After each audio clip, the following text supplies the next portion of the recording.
स्वामी सखा हमारे, हे नाथ नारायण वासुदेव। श्री कृष्ण गोविंद हरे मुरारे, हे नाथ नारायण वासुदेव। श्री कृष्ण गोविंद हरे मुरारे, हे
मेरा के जैसे बुलाते नहीं। अच्युतम केशवम कृष्ण दामोदरम अच्युतम केशवम कृष्ण दामोदरम राम नारायणं जानकी वल्लभम् राम नारायणं जानकी वल्लभम्।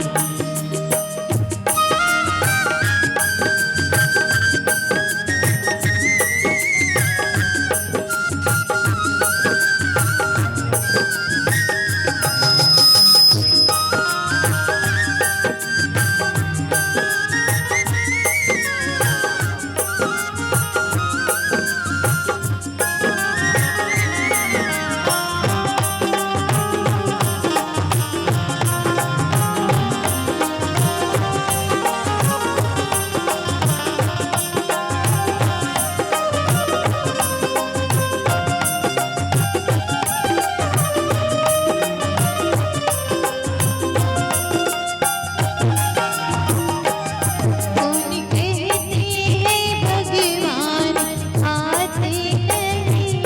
कौन कहते हैं भगवान आते नहीं।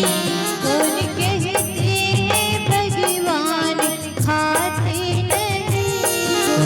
कहते हैं भगवान आते नहीं।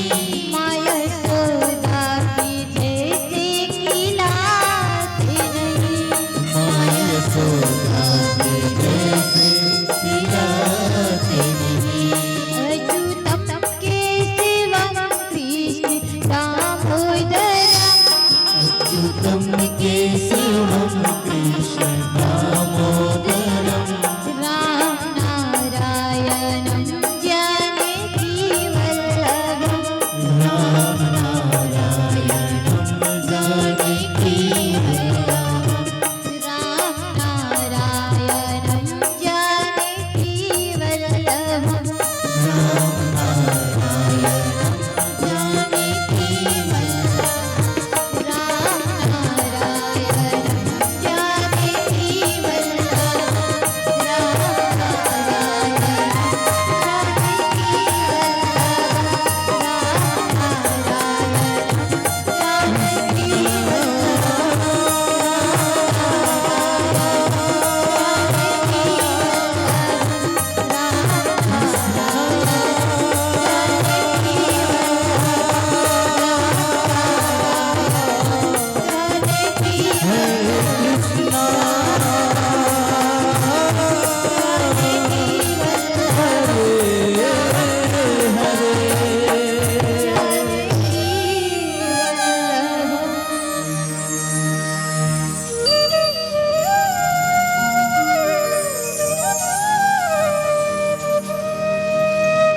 बोलिए श्री कृष्ण कन्हैया लाल की, श्री भागवत भगवान की, श्री वृंदावन बिहारी लाल की, श्री राजा बच्चन भगवान की, श्री त्रिमूर्ति महामाया मैया की, गांव के समस्त देवी देवताओं की, अपने अपने कुल के देवी देवताओं की, अपने अपने गुरु माता पिता की।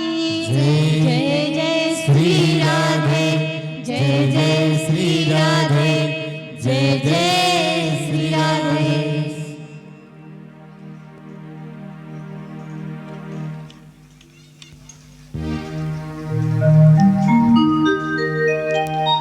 मंगलम भगवान विष्णु, मंगलम गरुड़ध्वजा,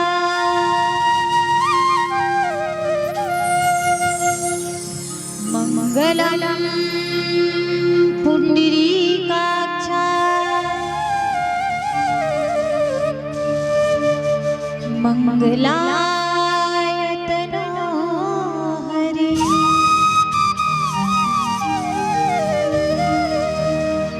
वक्रतुंड महाकाय,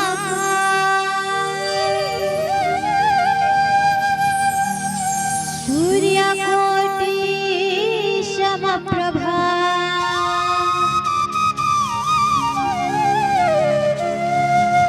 निर्विघ्नं कुरु मे देव सर्वकार्येषु सर्वदा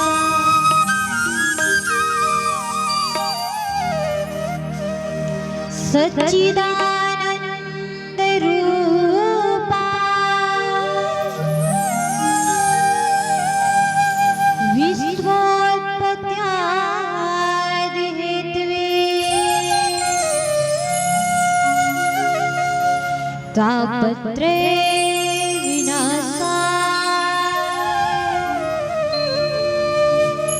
श्री कृष्णाय वयं नुमः।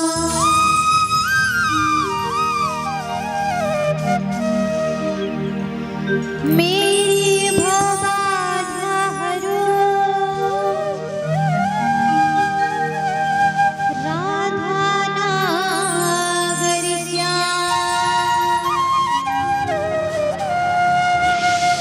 तुम्हारी कृपा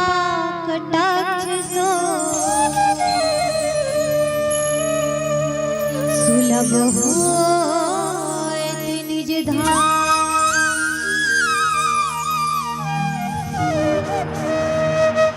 राधा मेरी मात है पिता मेरे घनश्याम इन दोनों के चरणों में मेरा बारंबार प्रणाम। राधा मेरी स्वामिनी मैं राधे को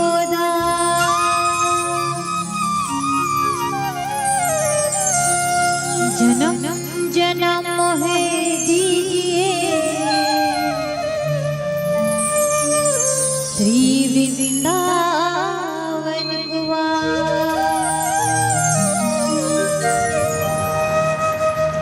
बोली श्री कृष्ण कन्हैया लाल की श्री भागवत भगवान की परम श्रद्धेय प्रातः स्मरणीय वंदनीय साक्षात राजश्याम जी स्वरूप श्री श्री 108 श्री सद्गुरुदेव जी महाराज आदि शक्ति विद्वज्जन संत समुदाय ब्राह्मण समुदाय कथा प्रेमी भागवत प्रेमी सभी सुंदर साथियों सभी पवित्र आत्माओं को मेरा हाथ जोड़कर प्रणाम।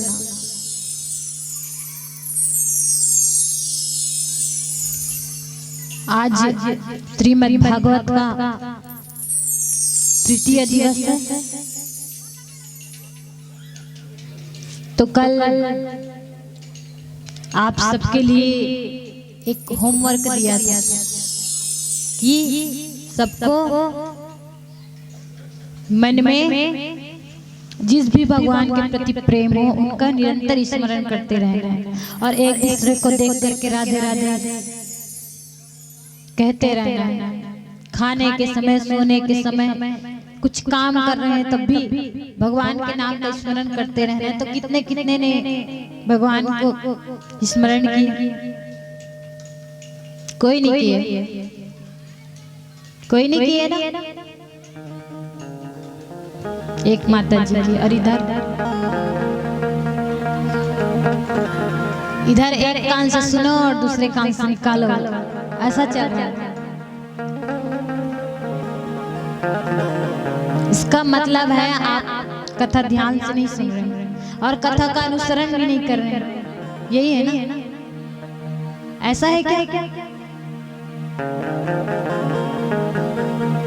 कैसे मिटका दे? ऐती पिताजी मन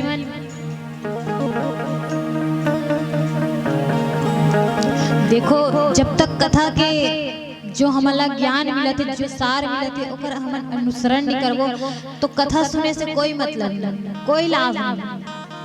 ओकर अनुसरण करना बहुत जरूरी है।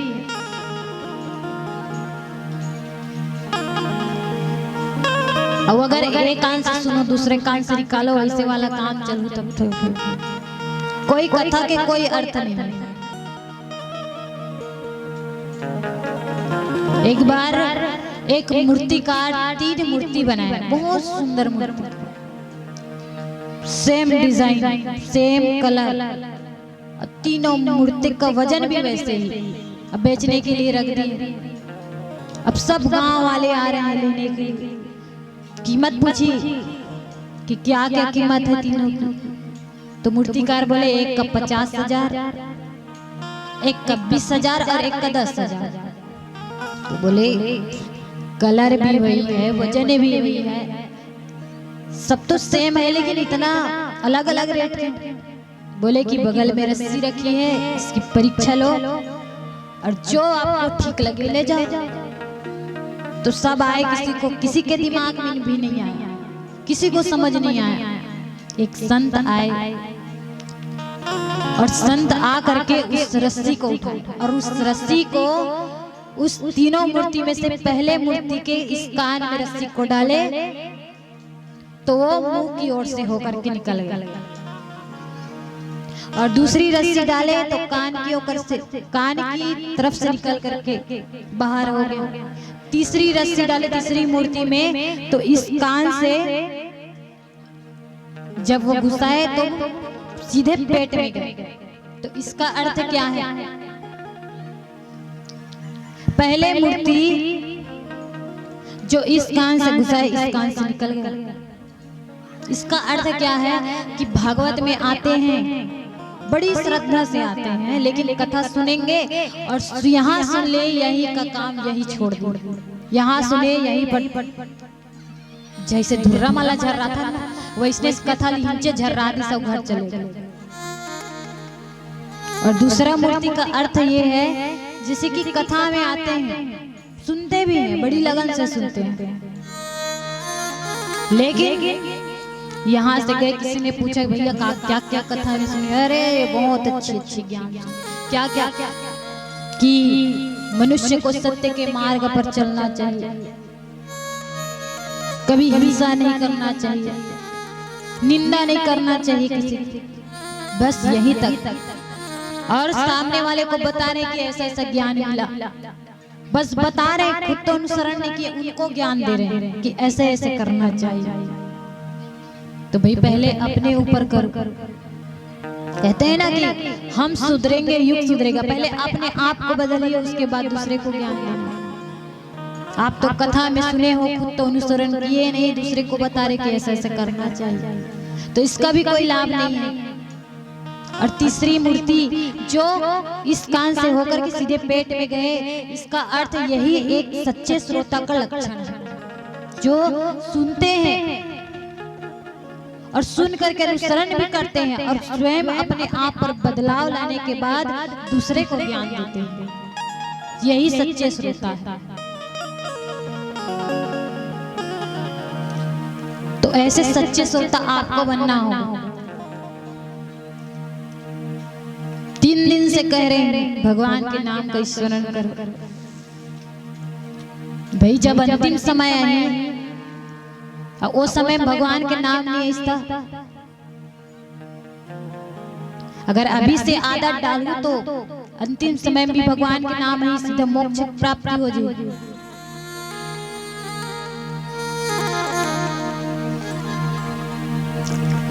जैसे पवित्र भूमि में बैठ करके हम सब श्रवण कर रहे हैं, श्रीमद् भागवत रूपी कथामृत का रसपान कर रहे हैं, ऐसे ही रसपान 88,000 ऋषिगण, जिन ऋषियों को मैंने बताया कि उन ऋषियों को सनकादिक ऋषि कहा जाता है, वो सनकादिक ऋषि श्री सूत जी महाराज के मुख से श्रीमद् भागवत रूपी अमृत जो उसके मुख से बह रही है उसका रसपान कर रहे हैं। अपने तन को पवित्र बना रहे हैं, अपने मन को पवित्र बना रहे हैं, अपनी वाणी को पवित्र बना रहे हैं। और इधर अब श्री सुखदेव जी महाराज राजा परीक्षित को कथा श्रवण करा रहे हैं, वही भागवत। अब राजा परीक्षित के मन में अभी कथा चालू नहीं हुआ कि अनेक प्रकार से प्रश्न उनके मन में उठने लगे। वो श्री सुखदेव जी महाराज से पूछने लगते हैं कि महाराज भगवान किसको जल्दी मिलते होंगे? क्या भगवान उनको जल्दी मिलते होंगे जो एकदम पढ़ा लिखा हो, जिसके पास डिग्री हो? क्या भगवान उम्र देखते हैं? अच्छा, भगवान ये तो देखते होंगे कि आप कौन से जाति के हो, उच्च जाति के हो या क्षुद्र जाति के हो। भगवान ये तो देखते होंगे।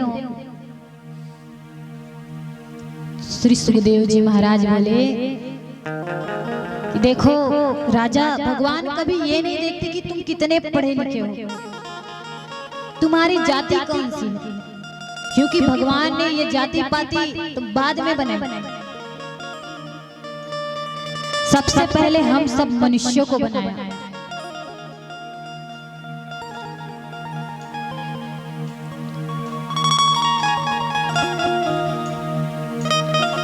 अगर भगवान जाति पाति देखते तो विदुर के यहाँ जा करके केले का छिलका नहीं खाते।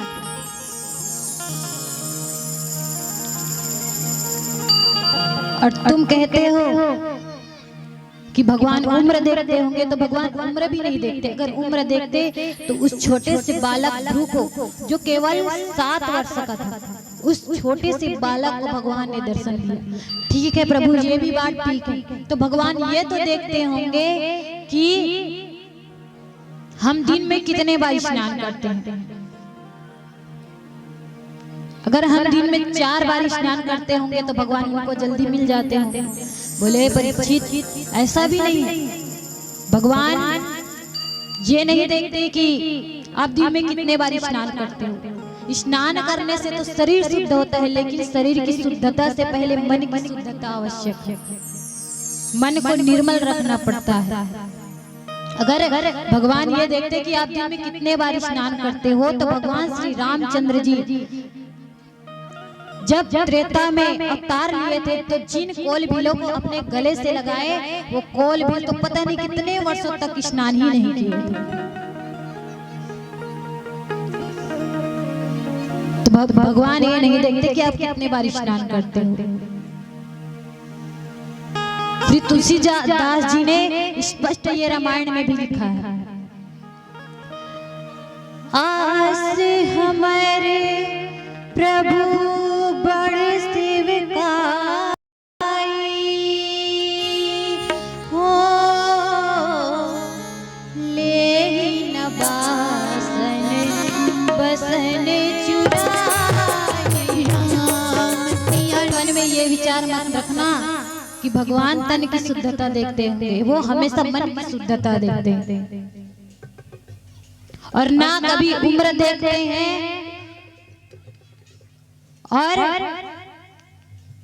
ना कभी ऊंच नीच का भेद रखते हैं।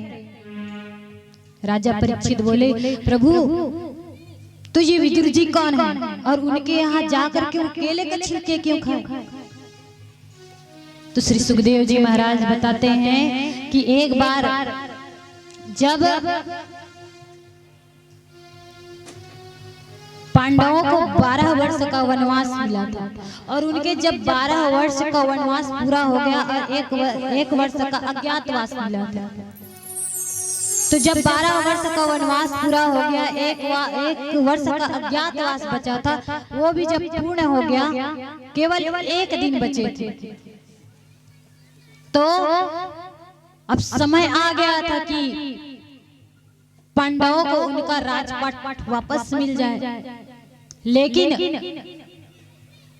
दुर्योधन, जो कौरवों में सबसे बड़ा था दुर्योधन, वो पुनः छल करने लगा। वो कहने लगा कि भले ही उनके 12 वर्ष पूर्ण हो गए, 1 वर्ष का अज्ञातवास मिला था वो भी पूर्ण हो गया, लेकिन अगर पांडवों को अपना राजपाट वापस चाहिए तो उससे मेरे साथ युद्ध करना होगा।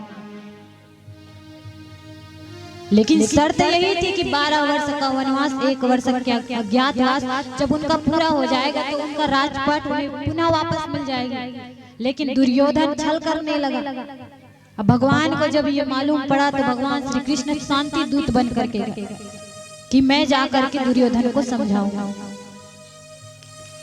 लेकिन जब भगवान श्री कृष्ण शांति दूत बन करके गए तो जब दुर्योधन को पता चला तो पूरे हस्तिनापुर को दुल्हन की तरह सजा दिया, तोरण लगा दिए, तरह तरह के फूलों से पूरे सजा दिया, पूरे नगर को एकदम चकाचक बना दिया और सैकड़ों दास दासियों को रास्ते में खड़े करवा दिया कि जब कन्हैया आएगा उसके स्वागत के लिए सब खड़े रहे।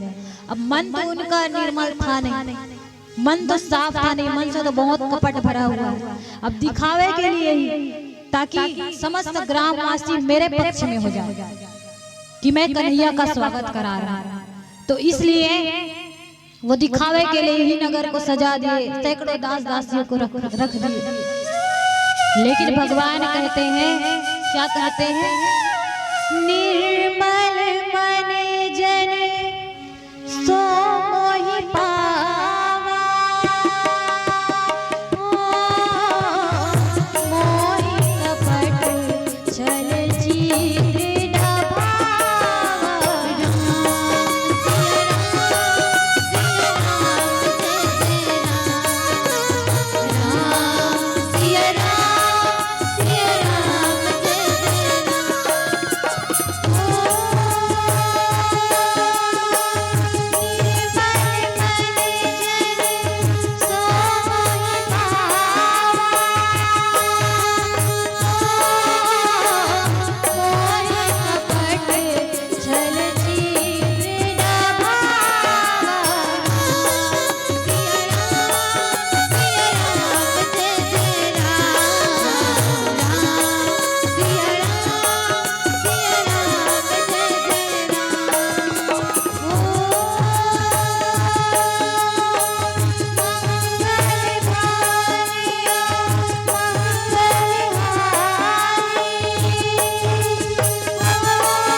भगवान कहते हैं कि जो कपटी लोग हैं, जो मन में कपट रखते हैं, कपट भाव रखते हैं, वो मुझे छिद्र भी पसंद नहीं, थोड़ा सा भी पसंद नहीं।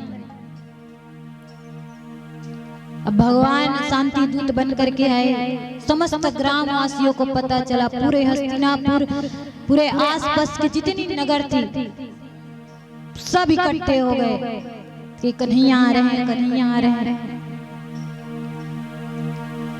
इधर जब विदुर जी को पता चला कि मेरे कन्हैया आ रहे हैं,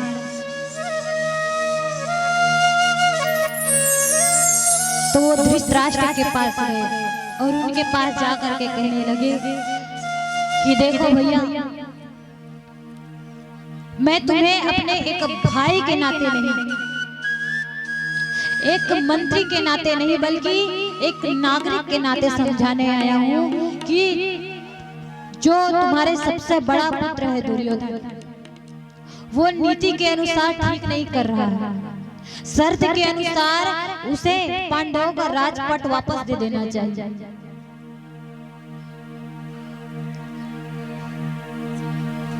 देखो भैया, अगर एक किताब में अगर एक पन्ना खराब हो तो उस पन्ना को निकाल करके फाड़ देना चाहिए, ना कि उस पन्ने के कारण पूरे पुस्तक को जला देना चाहिए। ऐसे ही तुम्हारे परिवार में ये दुर्योधन कलंक बन करके पैदा हुआ है। जो तुम्हारे परिवार को तो तहस नहस करेगा, पता नहीं कितने निरपराध को वो मार डालेगा। उसे पता नहीं है कि वो कितने बड़े भयंकर युद्ध को निमंत्रण दे रहा है। अगर ऐसा हो गया तो पूरा तहस नहस हो जाएगा और इतिहास हमेशा तुझे ही कोसेगा। और तुम में ही वो ताकत है कि तुम अपने पुत्र को रोक सकते हो। जब वो विदुर जी धृतराष्ट्र को समझा रहे थे, ठीक उसी समय दुर्योधन आ गया और उसने चुपके से सारी बात सुन ली। और जैसे ही सुनी कि विदुर को उस राजमहल से धक्के देकर के निकाल दिया।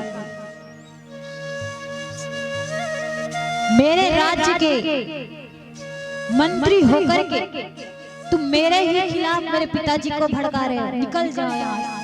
धक्के देकर के निकाल दिए। विदुर जी अपनी पत्नी विदुरानी के साथ वन में चले गए, कुटी बना करके वहां रहने लगे।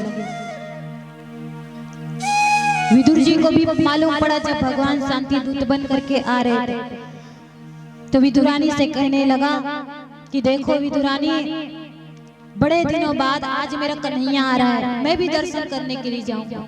विदुरानी कहने लगी, अरे तुम्हें तो राजमहल से निकाल दिया गया है, इतने अपमानित होकर के राजमहल से निकल गए, फिर भी वहां जाओगे क्योंकि कन्हैया तो वहीं आए। अरे विदुरानी, इतनी भीड़ में कौन मुझे देखेगा, मैं सिर ढक करके चला जाऊंगा, लेकिन जाऊंगा तो क्योंकि मैं अपने कन्हैया को देखे भी नहीं रह सकता। इतने दिनों बाद आ रहा है, मैं अपने कन्हैया को कैसे ना देखे, मैं तो उनके दर्शन के लिए जाऊंगा। विदुरानी बोले ठीक है, चले जाइए। अब इधर भगवान आए, जैसे ही उनका राज्य में प्रवेश हुआ कि इतनी स्वागत जैसे जैसे करके हस्तिनापुर में उनकी प्रवेश हुई, इतना फूलों की वृष्टि हो रही है, खूब जयकारे लग रहे हैं। लेकिन भगवान को पता था ये सब जो दिखावा कर रहा है ये दुर्योधन, इसका मन साफ नहीं है। ये सब ग्रामवासी को अपने तरफ आकर्षित करने के लिए ये ऐसा कर रहा है। अब भगवान के आसन राजगद्दी बिछाई गई, राजगद्दी में भगवान श्री कृष्ण विराजित हुए। दुर्योधन भी अपने राजगद्दी पर विराजित हुए। अब भगवान श्री कृष्ण उन्हें समझाने लगे कि ये सब दिखावे करने की कोई आवश्यकता नहीं है दुर्योधन, मुझे सब मालूम है। मैं तो शांति दूत बन करके इसलिए आया हूँ क्योंकि मैं तुम्हें समझाना चाहता हूँ कि जो तुम कर रहे हो ये ठीक नहीं, तुम नीति विरुद्ध कार्य कर रहे हो। तुम युद्ध करना चाहते हो, तुम्हें पता भी है इस युद्ध का परिणाम क्या होगा। इतना भयंकर युद्ध होगा कि कितने निसहाय की मृत्यु हो जाएगी, निष्पाप की मृत्यु हो जाएगी, निरपराधों की मृत्यु हो जाएगी, इतने जीव जंतु मारे जाएंगे। तुम्हें कल्पना भी है, लेकिन दुर्योधन बहुत समझाने पर भी दुर्योधन नहीं समझा। भगवान बोले ठीक है, तुम पांडवों का राजपाट उन्हें नहीं देना चाहते, कोई बात नहीं, कम से कम 5 गांव ही उसे दे दो, लेकिन इस भयंकर युद्ध को तो निमंत्रण मत दो। 5 गांव बस दो, वो उसी में खुश रह ले। दुर्योधन बोले 5 गांव? अरे उसे तुम्हें सुई की नोक के बराबर भी जमीन नहीं दूंगा जब तक मुझसे युद्ध न कर ले। अब भगवान तो जितना समझा सकते थे समझाए, नहीं बोले ठीक है, अब जो होगा उसको देख ले। अब दुर्योधन कहने लगा, अरे कन्हैया इतनी जल्दी जा रहे हैं, इतने दिनों बाद आए हो, कम से कम भोजन प्रसाद तो पालो, भोजन ग्रहण तो कर लो। भगवान बोले कि देखो दुर्योधन, भोजन 2 ही अवस्था में करनी चाहिए, जब कोई भूख से पीड़ित हो और दूसरा खिलाने वाले के मन में श्रद्धा हो। लेकिन दोनों ही चीज मुझे यहाँ पर दिखाई नहीं दे रही। और तीसरी बात मैं तुम्हें बता देता हूँ, मैं यहाँ भोजन कर भी लेता, लेकिन मुझे तो विदुर के यहाँ का निमंत्रण आया है और विदुर जी उस भरी सभा में खड़े हुए थे चुपके से। अब भगवान ने इशारा करके हाथ दिखा करके कहा कि मुझे विदुर के यहाँ का निमंत्रण आया है। विदुर जी की खुशी की कोई सीमा नहीं कि इतने सभा के सामने मेरे कन्हैया ने मुझे इतना सम्मानित किया, इतना मान दिया। दुर्योधन कहने हंसने लगा, अरे कन्हैया विदुर के यहाँ का निमंत्रण, अरे जिसके पास खुद के खाने के लिए अन्न नहीं है वो तुम्हें क्या खिलाएंगे।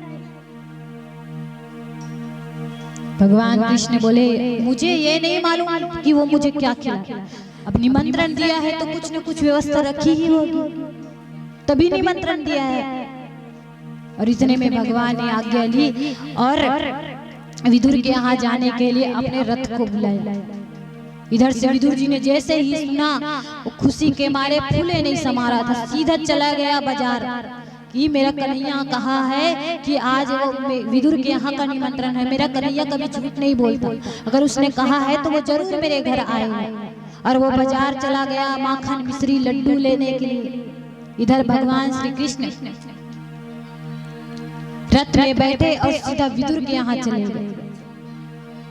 वहां गए, दरवाजा खटखटाए, उस समय विदुरानी स्नान कर रही थी। जैसे ही दरवाजा खटखटाए कि काकी जी दरवाजा खोलो, जैसे ही विदुरानी ने सुना अरे ये तो मेरे कन्हैया का आवाज, वो तो बस गीले वस्त्र में ही बाहर आ गई और दरवाजा खोली। अब जैसे ही भगवान श्री कृष्ण को देखा तो उनकी प्रसन्नता की, उनके खुशी, उनके आनंद की कोई सीमा नहीं रही। इतनी प्रसन्न, इतनी खुश, उसे तो यकीन ही नहीं हो रहा था कि कन्हैया स्वयं भगवान मेरे घर आए हैं। भाई भगवान श्री कृष्ण उनके घर में गए हैं, इतने छोटे से कुटिया में जहां ठीक से दरवाजा भी नहीं। अब विदुरानी जल्दी जल्दी से भगवान के लिए एक चौका लेकर के आई। चौका जानते हैं? पीढ़ा, हमारे भाषा में पीढ़ा कहते हैं छत्तीसगढ़ी। तो पीढ़ा लेकर के आओ, कभी ये जगह रखे कभी वो जगह रखे, आंगन छोटे से आंगन, कभी ये जगह कभी वो जगह कभी ये जगह। अब भगवान श्री कृष्ण बैठने के लिए देख रहे, जैसे ही बैठने लगते कि वो पीढ़ा उठा लेती, अब फिर से दूसरे जगह रखते, फिर से बैठने लगते तो बोलती कि नहीं नहीं भगवान यहाँ जगह साफ नहीं है, यहाँ पर बैठ। फिर से बैठने लगते तो फिर से उठा देते। ऐसे कर करके वो पूरे आंगन भर भगवान को नचा डाले। क्यों? क्योंकि उनके पास खुशी की सीमा नहीं है ना, क्या करूं क्या ना करूं वही सोच के देखो। अचानक हमारे घर में एकदम नानचुक घर है, वो अचानक हमारे घर में नरेंद्र मोदी आ गया। तो सोचो नहीं, कुर्सी लाओ पीढ़ा लाओ, का करो कैसे करो, इतना बड़े मंत्री, इतना बड़े मंत्री हमारे घर में आए। ओ जल्दी जल्दी कुर्सी पीढ़ा जे नीते ये कर बैठ वो कर बैठ, साफ सफाई दुनिया भर के काबर खुशी, इतना अपना खुशी रही कि हड़बड़ा जब। तो वैसे ही विदुरानी के साथ हुआ था। हमन तो मंत्री यही कितना खुश हो जब, तो सोचो भगवान आए ओकर घर में, ओकर खुशी का कितना, खुशी के कितना सीमा पार कर चुके हैं, ओकर खुशी का ठिकाना नहीं। तो विदुरानी उस तखत को उल्टा रख दी जल्दी जल्दी, वो भगवान झट से उसमें बैठ गए। अगर नहीं बैठा तो ये नचाते रहे। तो भगवान बैठ गए, बोले कि काकी जी बहुत जोर की भूख लगी है, कुछ खाने वाने की व्यवस्था हो। तो विदुरानी कहने लगे अवश्य कन्हैया, क्यों नहीं, मैं अपने कन्हैया को बिना खिलाए तो भेज नहीं सकती। अब जल्दी जल्दी से भीतरी जा करके देखी तो वहां तो कुछ है नहीं खाने के लिए। तो एक टोकरी उठाई और चली गई बगीचे में। वहां जाकर के देखे तो कुछ नहीं, केला था, कुछ थोड़ा थोड़ा पका हुआ केला, 20-25 केला जल्दी जल्दी से तोड़ी और आ करके पत्तल बिछाई। अब वो तो भगवान में इतनी उसकी लगन लग गई है। भाई हमरो साथ होते एक आध बार इतना ज्यादा हम खुश रहते ना कि भीतरी में जा रहे हो ना तो भुला जाते हैं भीतरी में कहाँ पर आ रहे हैं। का चीज बरा रहे होते कि नहीं होते ना, खुशी में भी मन भुला जाता है। तो वैसे ही अब विदुरानी समझ नहीं आता, जल्दी जल्दी से ले करके आई और केला को छीलने लगी और छील छील करके केले का छिलका दे रही है और फल को बगल में फेंक रही, खुशी के कारण। ऐसे करते करते क्योंकि वो भगवान को ऐसे निहार रही, ऐसे देख रही, इतनी खुश होकर के मैं भगवान को केला खिला रही हूँ, लेकिन वो केला नहीं छिलका खिला रही थी। और भगवान भी ऐसे हैं, इतने प्रेम के भूखे हैं कि वो भी उस छिलके को खा रहे हैं। विदुरानी छिलका दे रही, भगवान खाते जा रहे हैं, खाते जा रहे हैं। ऐसे कर करके विदुरानी ने 20-35 छिलके भगवान को खिला दिया और भगवान भी खा रहे हैं। एक बार बात हुई कि एक जन बूढ़ी माता जो महात्मा निमंत्रण अब महात्मा उखर यहाँ गई। अब बुढ़िया जो माता रही से थाल पोसी सब चीज ला होला, जितना खाए के व्यंजन है सब चीज ला पोसी और बैठ गए। अच्छा वो पापड़ देवर बुला गए, बगल में रखा रही और जे तरफ पापड़ रही उसी तरफ पीट करके बैठ गई। अब महात्मा धोखा थे और कुछ ला अब महात्मा के मन रहा कथे कि अगर करोड़ों की चीज हो तो 2 कौड़ी पर मन लगता है और 2 कौड़ी की ना हो तो करोड़ों पर मन लगता है। अब इतना थाली भर इतना कन खाए पिए के सामान है, ते में ध्यान नहीं है, पापड़ डाल पर ध्यान जाए बार बार। अब बुढ़िया माता हवा धोखा थी, अब वो मांगे कैसे रहा नहीं। अब लालच तो है, बार बार ध्यान ढहन जाते। अब बुढ़िया माता बोले कि माता बहुत बड़े भगवान की कृपा है कि तो दर्शन हो गए।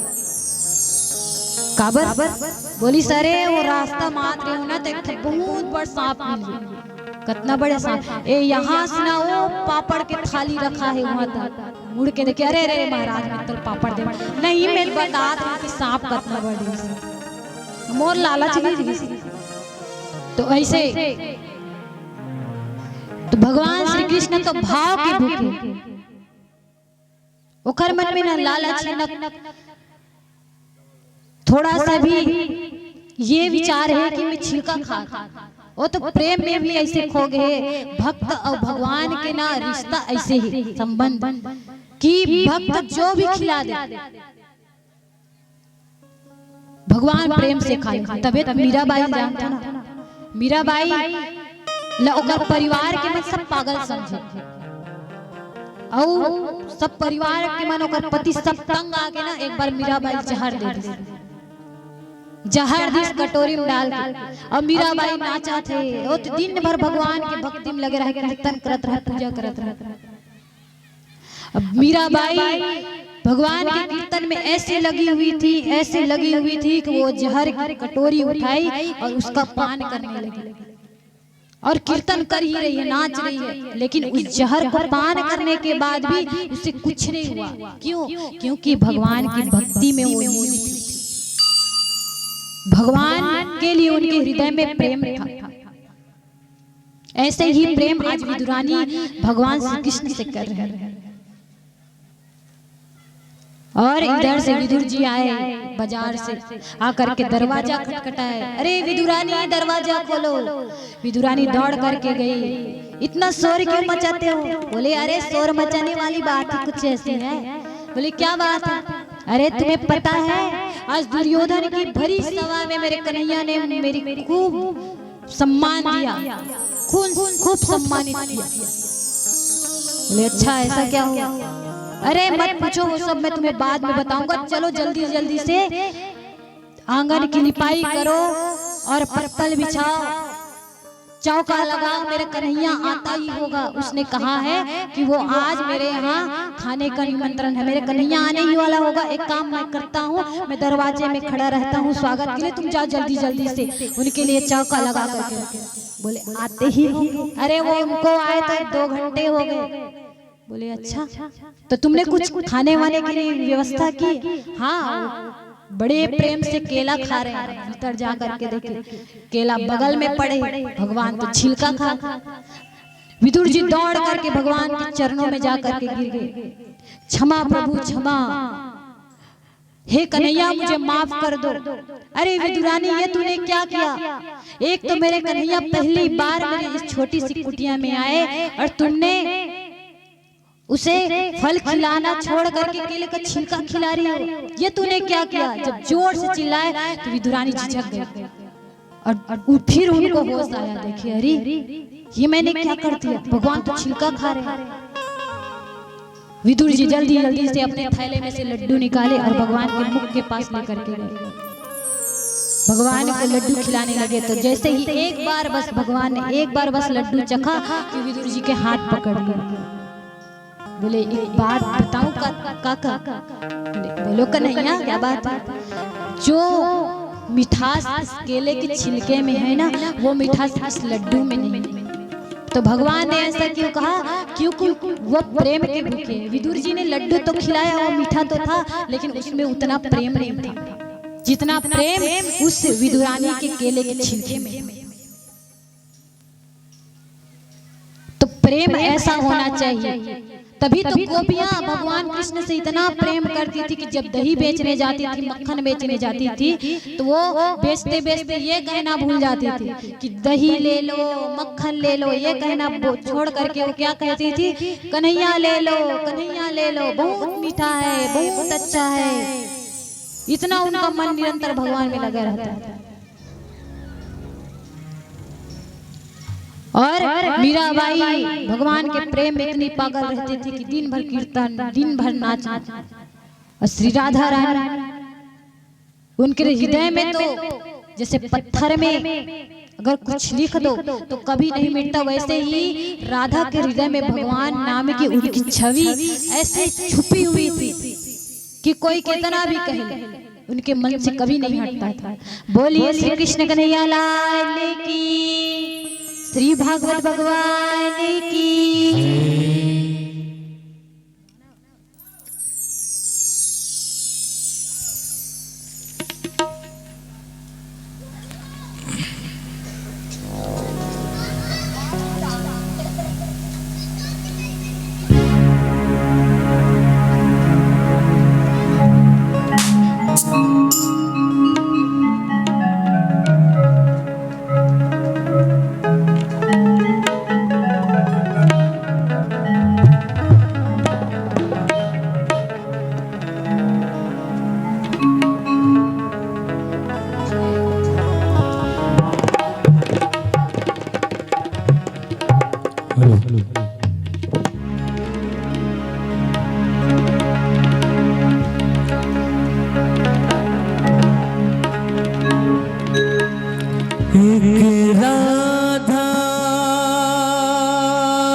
बधा पदम परे मग गरे सरे रे ग म पद सनि सरे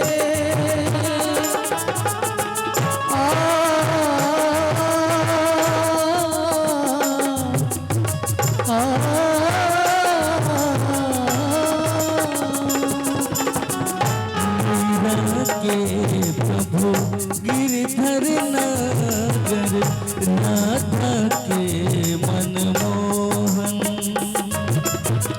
राधा नित्य श्रृंगार के और मेरा बन गई जोगन एक रानी एक दासी दोनों हरि प्रेम की प्यासे अंतर क्या दोनों की पेट में बोलो अंतर क्या दोनों की पेट में बोलो एक जीत न माने एक हार न माने एक जीत न माने एक हार न माने एक राधा एक मेरा दोनों ने काम को चाहा अंतर क्या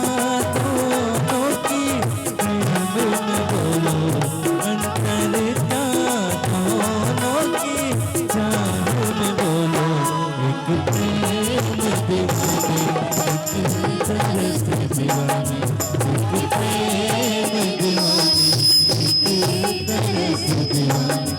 एक प्रेम दीवाने एक तरस दीवाने एक प्रेम दीवाने एक प्रेम दीवाने एक तरस दीवाने। बोलिए श्री कृष्ण कन्हैया लाल की श्री राधा रानी की श्री भागवत भगवान की जय जय श्री राधे जय जय श्री राधे जय जय श्री राधे। तो भगवान किसके भूखे हैं? भाव के, साफ मन के, भाव कुभाव अलख अलमाहू, जो भाव से अगर भगवान को भजता है, भाव से अगर भगवान का स्मरण करता है तो भगवान उन्हें निश्चित रूप से मिलेंगे। लेकिन हमारे पास टाइम नहीं, भगवान के लिए टाइम नहीं। बताओ 24 घंटे में आप कितने घंटे भगवान के पास में बैठते हैं? बताइए कितने घंटे बैठते हैं भगवान के पास?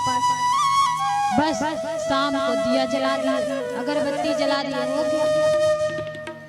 ऐसा ही है, जिस भगवान ने हमें इस संसार में भेजा है उसी भगवान के लिए हमारे पास 1 घंटा तक नहीं है। भाई 24 घंटे आप जो करना है करो, कम से कम जिस इस सृष्टि को बनाने वाले, हम सबको बनाने वाले भगवान है, उनके लिए कम से कम 1 घंटा तो निकाल लो।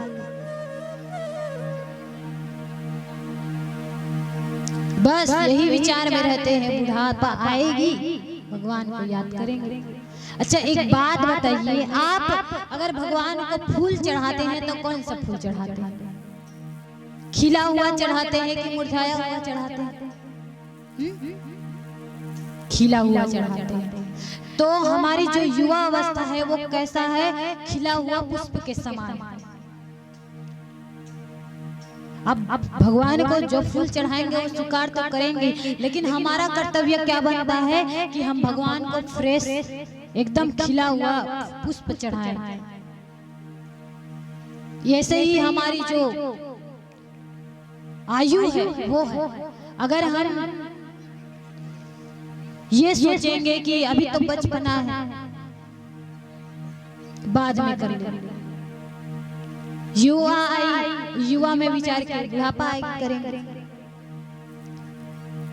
भगवान हमको इतना मौका देते हैं, इतना मौका देते हैं कि अब कर लो, अब तो समय निकाल लो।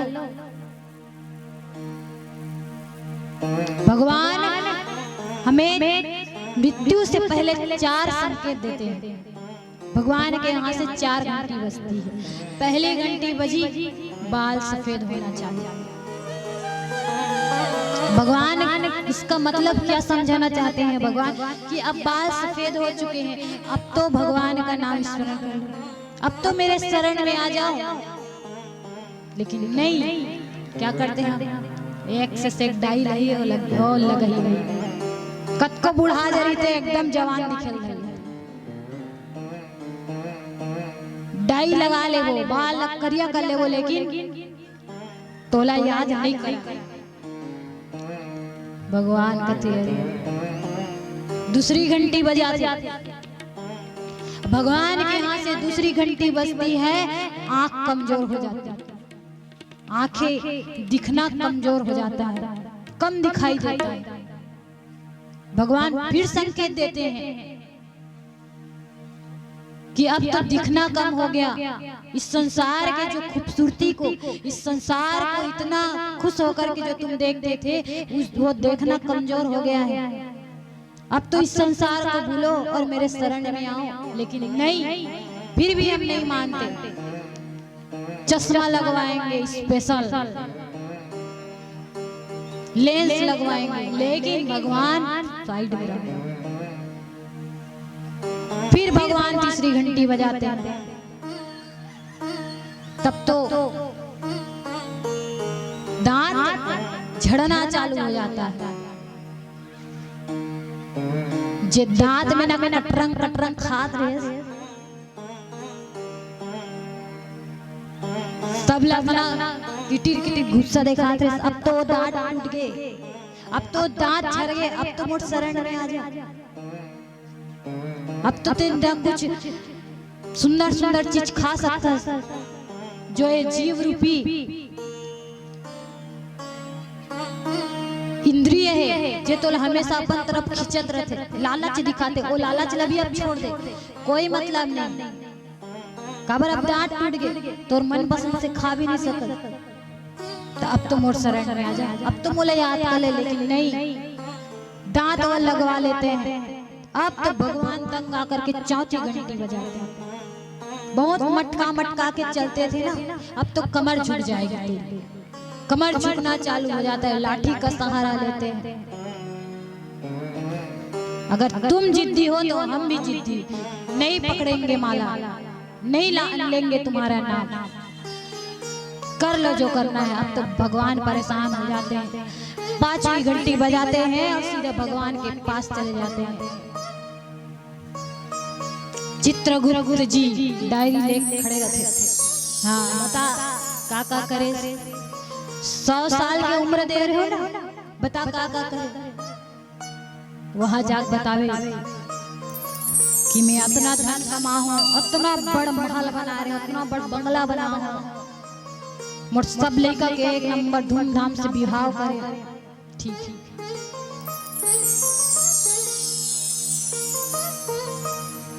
भरपूर नींद ले आओ,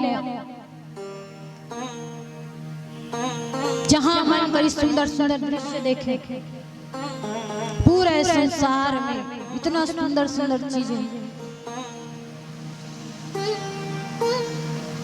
ऐसे करे वैसे करे, भगवान लजाग बता। भगवान बोली से ऐसे वैसे झन बता, तो ये बता कि के ठपुनिया करे। भाई धन कमाना आवश्यक है और बहुत आवश्यक है, अपने जीवन यापन करने के लिए धन आवश्यक है, अपने परिवार को चलाने के लिए धन आवश्यक है, अपने कर्तव्य को पूरा करने के लिए धन आवश्यक है। लेकिन केवल अगर जीवन भर हम धन धन धन धन करते रहें तो एक दिन निर्धन हो जाएंगे, क्योंकि जब भगवान के पास जाएंगे तो ये सब जो इतना धन कमाए हैं उसको ले अपने साथ तो लेकर के नहीं जा सकते, नहीं तो एक बार करके देख लो। एक आज जो एकदम आखिरी कगार में रही ना, वो 2 बड़े बड़े संदूक कस के भर दो एकदम पैसा पैसा, अब एक थैला सोना सोना, वो दोनों ऐसे धरा दो, सुते रही। ले अब जाए बेर हो गए, 5% खवाओ धरा। कतको कोशिश कर ले हो जही शरीर तक ले अपन साथ नहीं ले जाए, धन दौलत तो बात दुनिया की बात। ये शरीर, जिस शरीर में हम इतना अहंकार करें, वो शरीर को भी अपने साथ लेकर के नहीं जाएंगे। इतना सजा रहे हैं इस चमड़े के शरीर को, इस हड्डी को। शरीर की देख रेख करना आवश्यक है, इसकी शुद्धता भी आवश्यक है, लेकिन इस शरीर और इस संसार में इतना विलीन नहीं होना चाहिए कि उस प्रभु को ही भुला दिया जाए। एक आदमी प्रश्न करे कि भगवान है ये तो कैसे पता है, ते मानता भगवान है? बोले हाँ मानता। बोलिस कैसे मान लेता है? बोलिस भूत है। हाँ कैसे मान लेता है? देखे महसूस करें तो भगवान ला भी महसूस करके नहीं देख सकता। एक बार मन से भगवान ला महसूस करे कोशिश कर। अरे भगवान तो हर जीव जंतु में है, हर कण कण में भगवान है, महसूस करके तो देख। और दूसरी बात, आदमी मरते तेल जानते हैं? हाँ मरते। कैसे मरते? जहर वहर पी लेते या फांसी लगा लेते तो मर जाते। कैसे मान ले सो मर जाते? डॉक्टर मन कथे तो मान लेते। तते मरत देखे नहीं देखे तो फिर कैसे मान? कई चीज ऐसे है जिकर कोई भगवान के बनाए हुए गणित ऐसे है कि जो काकर ओकर उत्तर भी मिलना मुश्किल है। भगवान इस सृष्टि बना है, लेकिन अगर कहूँ कि अगर सबूत कहाँ है, अगर हर चीज में भगवान की लीला में ओकर महिमा में अगर शंका करूँ ना तो उत्तर खोजत खोजत पूरा जीवन निकल 7 जन्म ले लगे तब उत्तर नहीं सकते। और भगवान ने समझना इतना आसान बात नहीं है। श्री सुखदेव जी महाराज राजा परीक्षित को बताते हैं कि हे परीक्षित, भगवान ऊंच नीच का भेद नहीं रखते और कभी ये नहीं सोचते कि तुम क्षुद्र जाति के हो या उच्च जाति के हो। ऐसा विचार रखते हैं तो विदुरानी के हाथ से केले का छिलका नहीं खाता। तुलसीदास जी ने स्पष्ट रामायण में भी लिखा है, जाति पात पूछे नहीं कोई, हरि को भजे सो हरि के हो। जय श्री कृष्ण, जय श्री कृष्ण। हमारे पूर्व कलेक्टर श्री हेमलाल ठाकुर के द्वारा आयोजक समिति को 1000 श्रद्धा सुमन भेंट किया है। प्रभु जी उसकी मनोकामना पूर्ण करें। आइएगा हमारे भगवताचार्य के समक्ष आइएगा।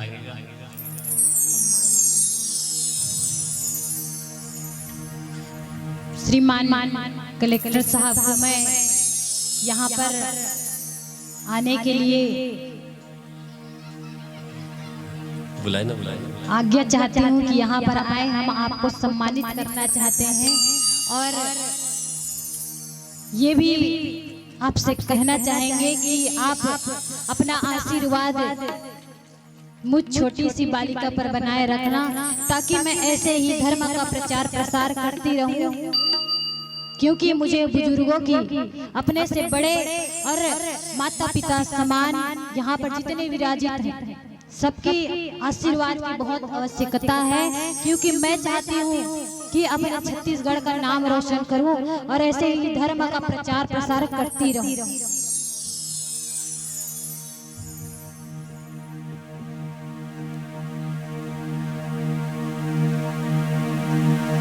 बोलिए श्री कृष्ण कन्हैया लाल की।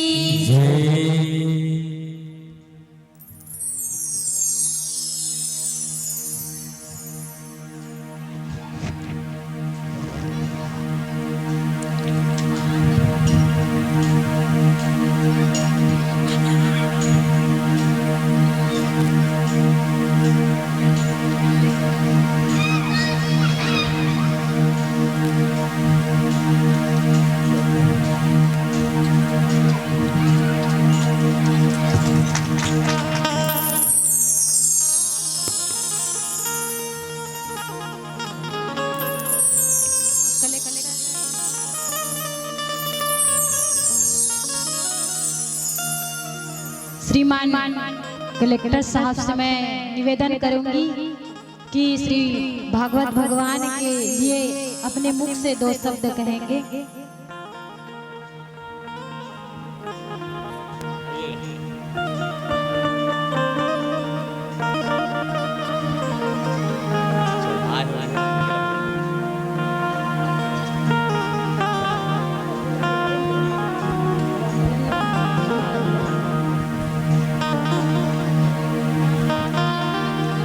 बोलिए श्री कृष्ण कन्हैया लाल की।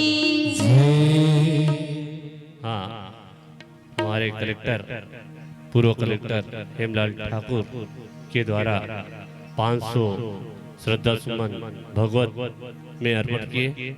उसके लिए भगवान से हम यही आशा करते हैं कि उसकी हर मनोकामना को पूर्ण करे, और हम आशा करते हैं कि इस तरह के भक्ति मार्ग में हमें अनुग्रहित करते रहे। जय श्री कृष्ण, जय श्री कृष्ण।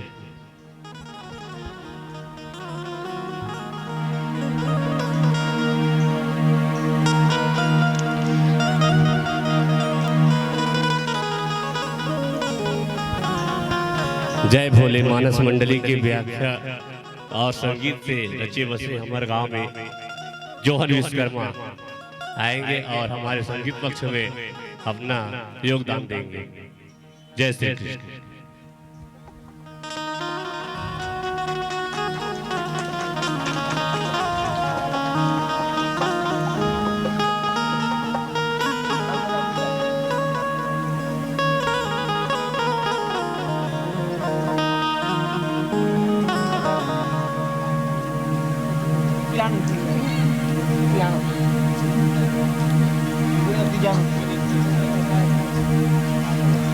बोलिए श्री भागवत भगवान की। श्री परीक्षित जी महाराज श्री सुखदेव जी महाराज से प्रश्न करते हैं कि प्रभु ये बात तो मुझे समझ में आ गई, लेकिन एक बात मुझे समझ में नहीं आती कि भगवान किसी को दुख देते हैं और किसी को सुख देते हैं, तो भगवान ये भेदभाव क्यों रखते हैं? बोले कि राजन, भगवान ना किसी को दुख देते हैं और ना किसी को सुख देते हैं, वो तो अपने कर्म के अनुसार से सुख और दुख पाते हैं। कौन काऊ दुख सुख करि दाता, वो निज कृत कर्म भोग सब तो भगवान ना किसी को दुख देते हैं और ना किसी को सुख देते हैं, वो अपने कर्म के अनुसार अपने प्रारब्ध के अनुसार दुख और सुख को भोगते हैं। अगर हम कर्म ही अच्छा करेंगे, हमेशा सत्य के मार्ग पर चलेंगे, तो हमारे जीवन में दुख नहीं आएगा। भाई जैसे कि एक चोर चोरी कर रहा है, अब चोरी के करते तक उसे धन दौलत मिलते तक तो बहुत सुख का अनुभव होगा, बहुत सुख मिलेगा। लेकिन वही चोर अगर राजा के हाथ से या पुलिस के हाथ से जब पकड़ा जाए, जब उन्हें मार लगती है तो दुख होता है। तो इसमें भगवान की क्या गलती है? उसने काम ही ऐसा किया, इसलिए दंड भी उसको वैसा ही मिला। इसलिए को डकाऊ सुख दुख करी दाता, इसमें भगवान का कोई दोष नहीं।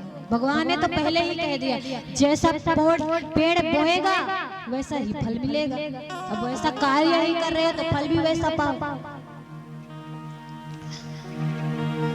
तो श्री सुखदेव जी महाराज बताते हैं कि भगवान किसी के लिए भेदभाव नहीं रखते, फिर भी राजा को समझ में नहीं आती, कहते हैं नहीं, भेदभाव तो भगवान रखते हैं, तभी तो देवताओं की रक्षा करते हैं और राक्षसों को मारते हैं। भगवान हमेशा देवताओं का पक्ष लेते हैं। तो श्री सुखदेव जी महाराज कहने लगते हैं कि देखो परीक्षित, भगवान राक्षसों के उनके कर्म के अनुसार उन्हें दंड देते हैं। एक बार कश्यप ऋषि जिनकी 13 पत्नियां थी, उसमें सबसे बड़ी का नाम था दीति। अब दीति स्वयं काल का समय हो गया था, दीति की कोई संतान नहीं थी। उनकी जितनी बहनें थी सबकी संतान, उनकी कोई संतान नहीं। तो अब कश्यप ऋषि के पास जा करके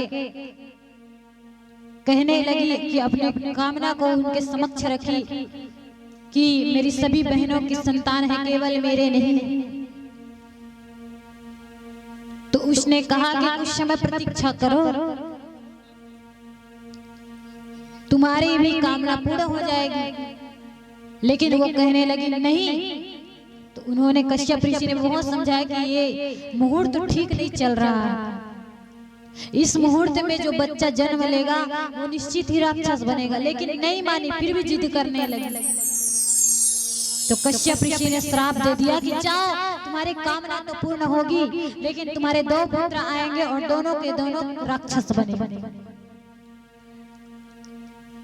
दीति कश्यप ऋषि के चरणों में गिर पड़ी, प्रार्थना करने लगी कि नहीं नहीं स्वामी, ऐसा मत कहिए, मैं पुत्र की कामना जरूर रखती हूँ, पुत्र की इच्छा मेरे मन में है, लेकिन ऐसे पुत्र नहीं चाहिए जो उद्दंड हो, जिसके कारण भगवान उनका वध करे। कश्यप ऋषि बोले तुम चिंता मत करो, भगवान के वध करने से भी तुम्हारे पुत्र का उद्धार होगा। कई विद्वान पंडित ऐसा भी मानते हैं कि जो कश्यप ऋषि की जो उनकी पत्नी है दीति, उनके जो 2 पुत्र हुए वो स्वयं भगवान नारायण के पार्षद हैं, उनके द्वारपाल हैं जय और विजय। जब सनत कुमार जी ने उन्हें श्राप दे दिया, भगवान नारायण के पास वो आ रहे थे, जैसे ही प्रवेश करने लगे तो उनके द्वारपाल उन्हें रोकने लगे कि अभी नहीं जा सकते, अभी भगवान की आज्ञा नहीं, उनके शयन करने का समय है। लेकिन जब वो नहीं माने तो सनत कुमार जी ने उन्हें श्राप दे दिया कि मेरे परम पिता के तुम दोनों द्वारपाल होते हो और उनके पुत्र को ही उनसे मिलने के लिए रोकते हो, तुम कौन होते हो? तो क्रोध में आकर के उन्होंने दोनों को श्राप दे दिया कि जाओ तुम 3 जन्म तक राक्षस बनोगे।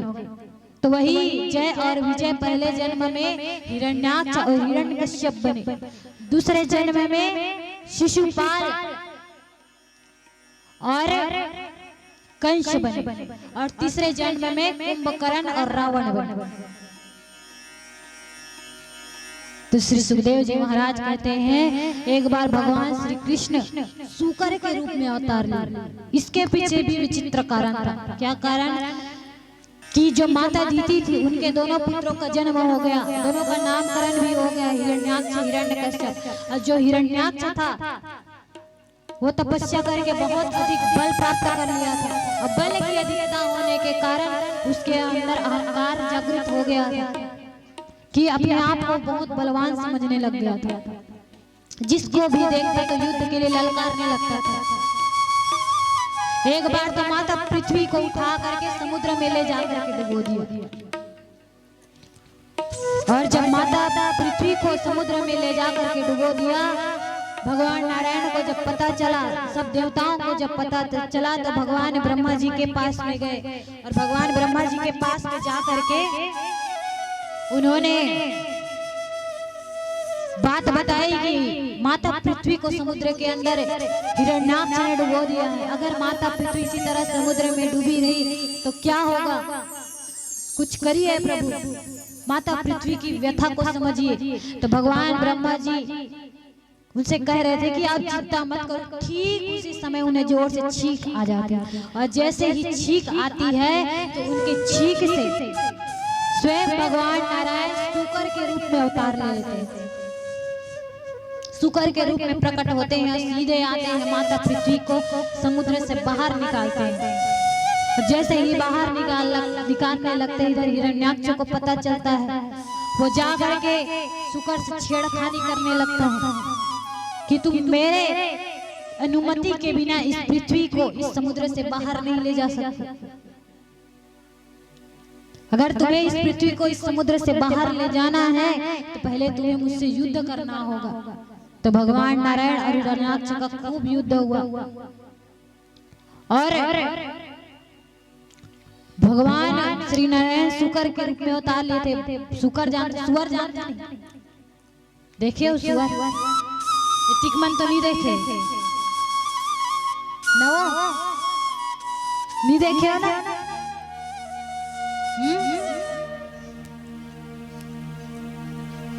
जाना मानो में एकदम खूबसूरत दिखता था, ऐसे मुलटक लगा देखा थे। अब पूछता तेल बताए ना कैसे सूरा देखे हो नहीं है? देखे हो कि लोमड़ी सूरा है कहीं तू निकाल सूरा देखे हो। और जंगली सूरा बरहा देखे हो नहीं कैसने रहते कैसने रहते? 2 टन हाथ रहते और 6 टन पैर उसने रहते का आई कैसने रहते बरहा। एतिक माला पूछता ने के बारे में उत्तर देते। अब तुम बता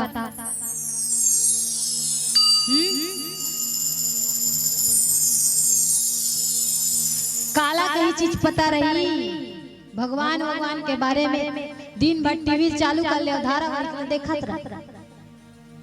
गोपी बहू लगा दी ते औ कहीं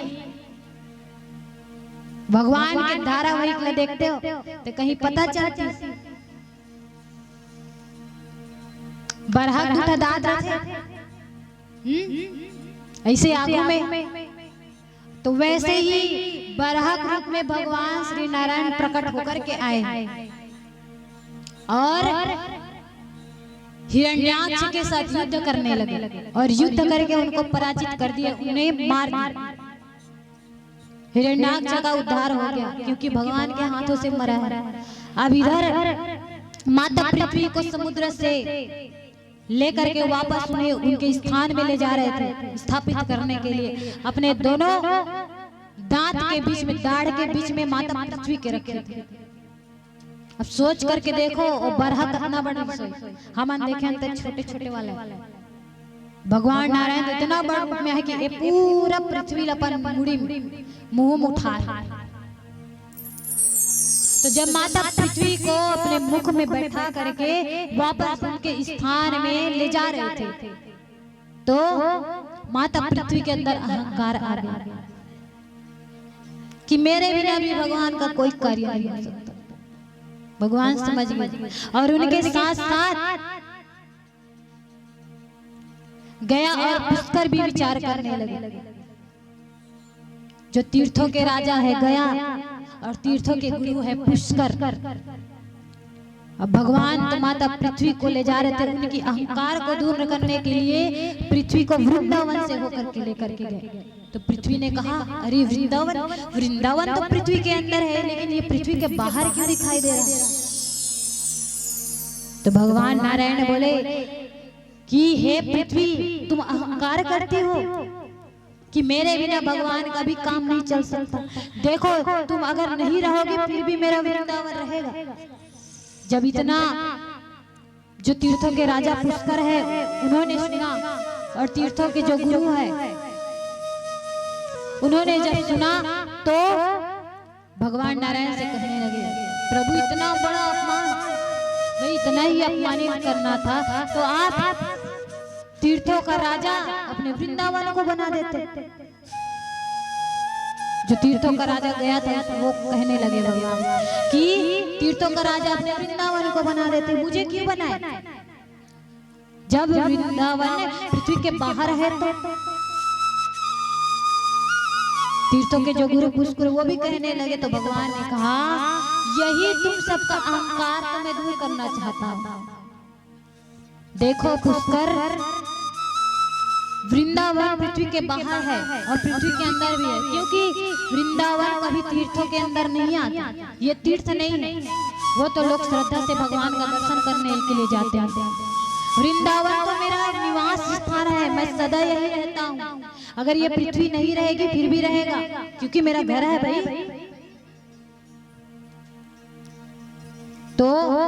भगवान श्री नारायण ने इस प्रकार से गया पुष्कर और माता पृथ्वी के अहंकार को नष्ट किया। श्री सुखदेव जी महाराज राजा परीक्षित को बताते हैं, जब हिरण्याक्ष के भाई हिरण्यकश्यप को पता चला तो वो बदला लेने के लिए एकदम जैसे अर्धमरे सांप होते हैं ना, आधा मरे सांप एकदम बदला लेकर तत्पर थे, तो वैसे ही अब हिरण्यकश्यप सहन नहीं हो रहा था। अब नारायण से बहुत घृणा करने लगे, नफरत हो गई कि उसने मेरे भाई को मारा।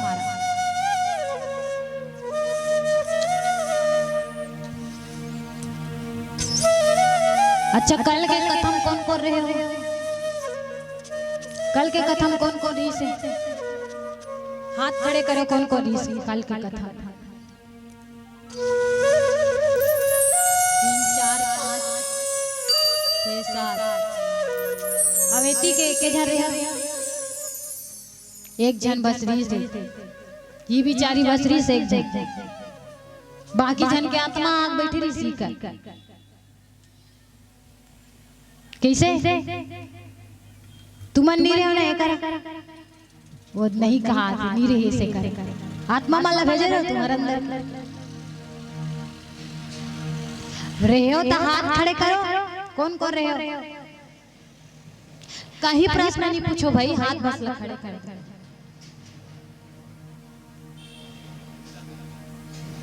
ले तू ही मन खड़े हो जाओ, हाथ ला खड़े खड़े समझ जाओ।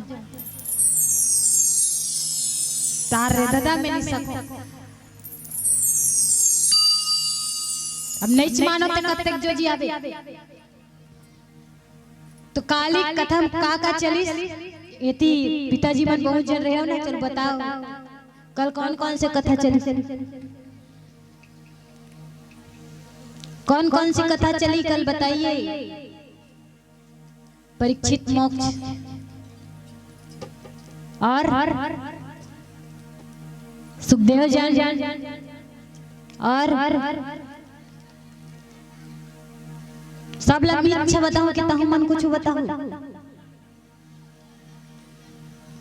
भगवान ब्रह्मा की उत्पत्ति है कि नहीं, और माता सती की कथा, जो स्वयंभू मुनि थे उनकी 3 पुत्रियां थी, देवहूति, आकृति और प्रसूति, और उनके 2 पुत्र थे, प्रियव्रत, उत्तानपाद। तो प्रियव्रत का विवाह सुनीति के साथ संपन्न हो गया। अब सुनीति के साथ संपन्न हुआ, राजा प्रियव्रत बहुत प्रसन्नता पूर्वक अपना जीवन यापन कर रहे थे।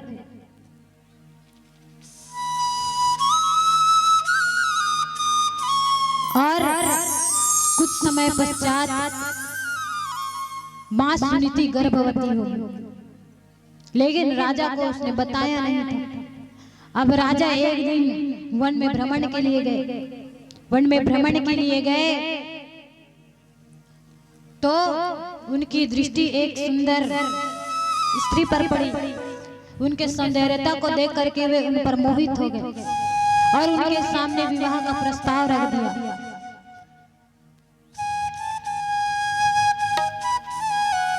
विवाह का प्रस्ताव रखा और उनके साथ विवाह कर लिया। विवाह करके उन्हें अपने साथ लेकर के आए। इधर सुनीति को पता ही नहीं है कि उनके पति ने दूसरा विवाह भी कर लिया। अब जो सुरुचि थी जिनके साथ राजा ने दूसरा विवाह किया था, उसके पिताजी ने शर्त रखी थी कि तुम मेरे बेटी के साथ विवाह तो कर लिए हो, लेकिन इनके आंखों में कभी आंसू नहीं आना चाहिए, हमेशा इसे खुश रखोगे। तो वो भी स्वीकार कर लिए उनके शर्त। अब सुरुचि को लेकर के आए। जैसे ही सुनीति ने दरवाजा खोला, देखा कि मेरे पति ने दूसरा विवाह कर लिया, कुछ नहीं बोले और उनकी स्वागत करने लगे। अंदर आई बहुत प्रसन्नता पूर्वक उनसे बातें करने लगी। अब जो सुरुचि थी थोड़ी कपटी स्वभाव की थी, सुनीति से बहुत द्वेष करती थी। अब एक दिन वो राजा को तरह तरह से भड़काने लगी कि राजा जब आप नहीं होते हो तो तुम्हारी जो पहली पत्नी है सुनीति वो मुझसे लड़ाई झगड़ा करती है, मुझे तरह तरह के ताने देती है, तरह तरह की बातें करती है। अब राजा सुनीति से जाकर के समझाने लगी कि ऐसा क्यों कहती। सुनीति कहने लगी स्वामी मैं ऐसा कुछ नहीं कहती, वो झूठ बोल रही है। राजा कहने लगा वो उनके मोह में इतने पड़ गए थे कि अब उन्हें सुनीति से मोह खत्म होने लगा, सुनीति को पसंद करना बंद कर दिया। उनकी एक बात नहीं सुनते थे, केवल सुरुचि का मानते थे और उनकी बातों में आ जाते थे। एक दिन ऐसा हुआ कि खूब झगड़ा दोनों हुई। वो तो सुनीति चुपचाप सुनती रही, पता नहीं तरह तरह की सुरुचि उनसे बात करने लगी और राजा से जाकर के उल्टा सीधा बोल दिया और कहने लगी कि अगर सुनीति इस घर में रहेगी तो मैं नहीं रहूंगी, मैं जा रही हूँ इस राजमहल को छोड़ करके। तो राजा सुरुचि से कहने लगते हैं कि तुम यही रहोगी, ये यहाँ से चली जाएगी। तो सुनीति को निकाल दिया। अब सुनीति को निकाल दिया तो वो क्या करती बेचारी, गर्भवती थी, वन में चली गई, एक कुटी बना करके रहने लगी। और वो कुटी बना करके रहने लगी। कुछ समय पश्चात उन्हें एक संतान की प्राप्ति हो गई। संतान का नाम भी रख दिया ध्रुव। सुनीति बड़ी पतिव्रता नारी थी। जिस समय उनके पति ने उन्हें घर से निकाला उस समय भी उन्होंने एक शब्द नहीं कहा कि ठीक है आप मुझे घर से निकालते हैं, कोई बात नहीं। लेकिन सातों वचन लेकर के जिस प्रकार से राजा ने उनके साथ विवाह किया था उसमें से एक भी वचन उन्होंने नहीं निभाया। सुनीति को अपने पिताजी की बड़ी याद आने लगी। ये कैसा विवाह का परंपरा है।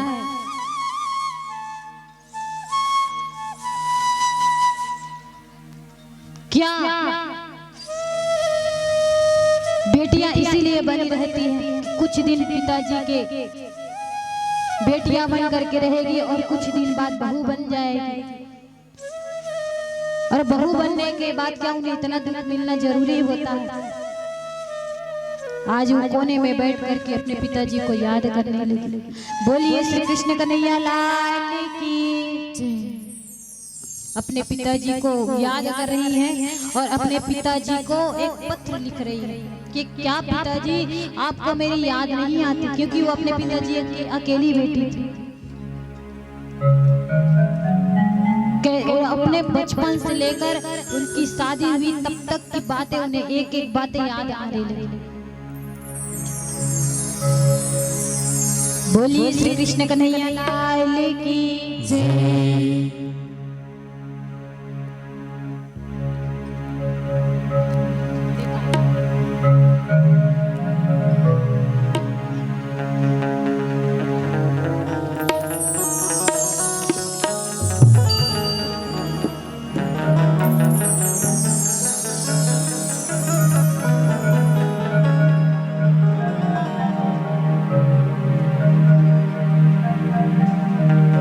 पिताजी को पत्र लिख रही है। क्या लिख रही है? अपने एक एक आंसू से मानो वो पत्र लिख रही है। अपने पिताजी की वो बचपन की हर एक बात याद कर रही है। अपने पिताजी से तरह तरह के प्रश्न कर रही है। क्या कह रही है? सच बात पूछती हूँ बताओ ना बाबूजी,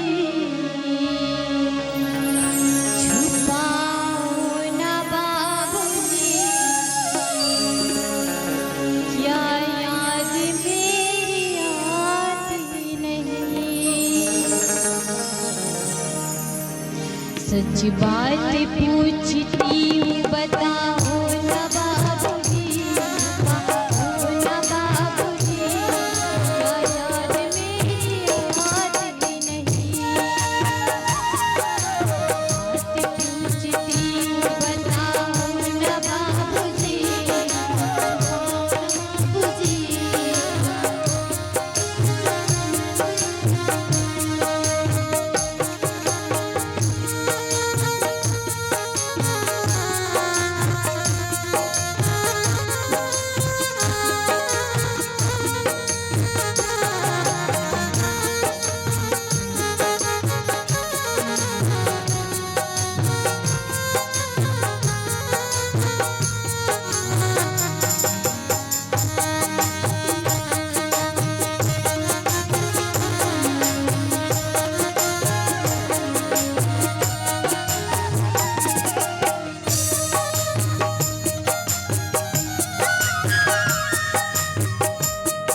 श्री कृष्ण कन्हैया लाल की, श्री भागवत भगवान की। अपने पिताजी को पत्र लिखती है। उनके पिताजी जब पत्र पढ़ते हैं तो उनके आंखों से आंसू बह जाते हैं। क्यों? क्योंकि उनकी बिटिया ने अपने बाबूजी को याद करते हुए ये पत्र लिखा है। जब भी माताजी को कोई भी दुख आता है, जब उनके ससुर जी, उनकी सास उस पर चिल्लाने लगती है, तो वो बहू कोने में जा करके रोती है और अपने पिताजी को याद करने लगती है। उसे हर एक बात याद आने लगता है। मैके की याद आने लगती है कि मैं जब वहां थी मेरे पिताजी मुझे बहुत प्रेम देते थे, जो कहते थे तुरंत आ जाता था।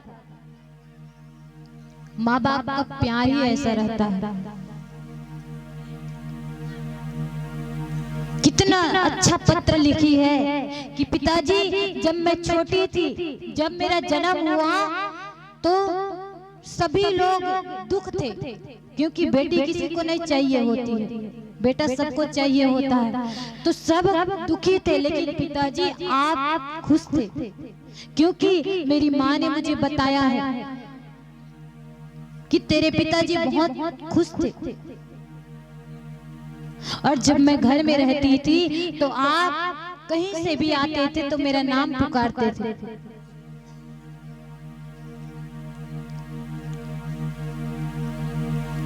और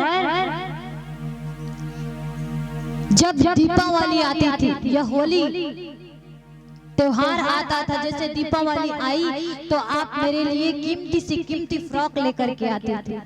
भले ही स्वयं फटे हुए बंडी पहन लेते थे, फटे हुए वस्त्र पहन लेते थे, लेकिन मेरे लिए सुंदर वस्त्र लेकर के आते थे।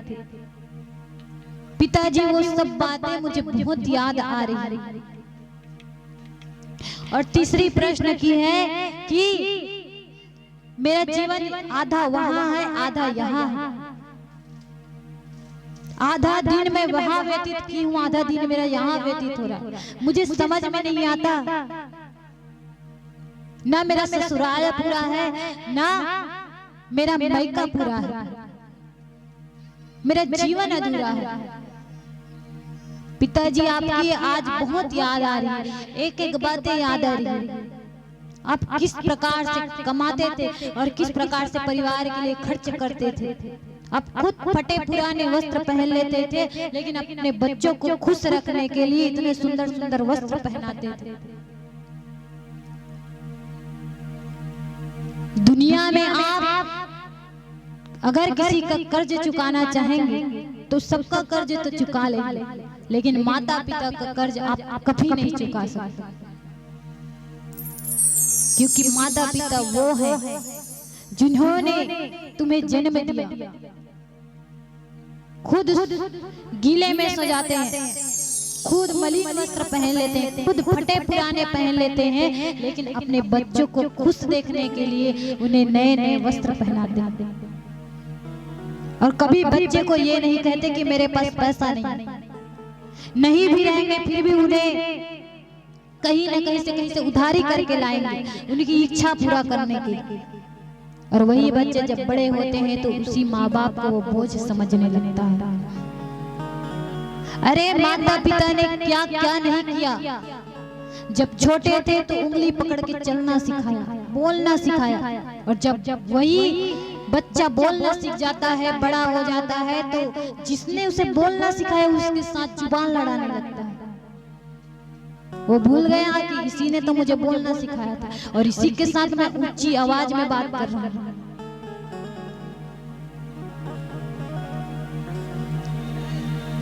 जिसने उन्हें उंगली पकड़ के चलना सिखाया, एक दिन ऐसा आता है कि वो उसी हाथ को अपने पिताजी को मारने के लिए उठाता है। ये भी कोई जीवन है। धीरे धीरे करके संस्कार पूरा समाप्त हो रही है। आजकल के बच्चे ना माता पिता को प्रणाम करेंगे, ना बड़ों का आदर करेंगे। उस माता पिता के सब एहसान को भूल जाते हैं। वही बच्चा अगर माता पिता उसको मेले में लेकर के जाए, अगर वो बच्चा जिस खिलौने के ऊपर उसकी दृष्टि पड़ जाए वो जिद करने लगता है कि पिताजी मुझे वो खिलौना चाहिए, माँ मुझे वो खिलौना चाहिए, तो जितना पैसा रखे रहेगी उस खिलौने को जैसे तैसे करके भी ला करके देगी। क्यों? क्योंकि मेरा बच्चा खुश हो जाए। उसके जिद को पूरा करती, हर जिद को पूरा करते हैं।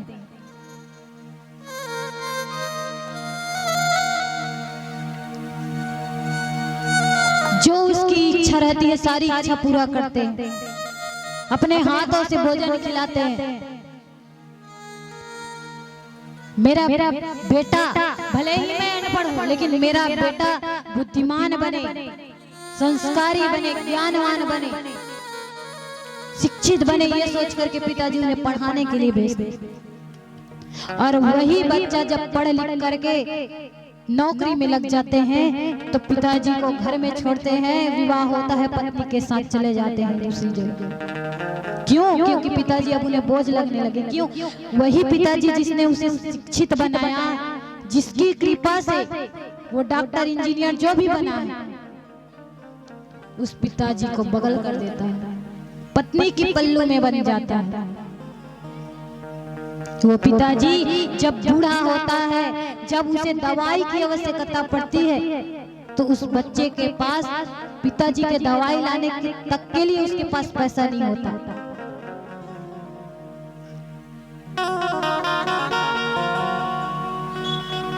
जो बाज पक्षी होती है, सब देखे होंगे बाज पक्षी। बाज पक्षी अपने बच्चों को उड़ना कैसे सिखाते हैं मालूम है? वो 12 यहाँ धरती से 12 किलोमीटर से ऊपर ले जाता है और अपने पंजे में, और वहां से उसे छोड़ देता है। उस बच्चे को तो मालूम भी नहीं पड़ता कि मैं कहाँ जा रहा हूँ, उतना दूर से उसे छोड़ देता है। अब धीरे धीरे करके वो पंख फड़फड़ाने लगता है।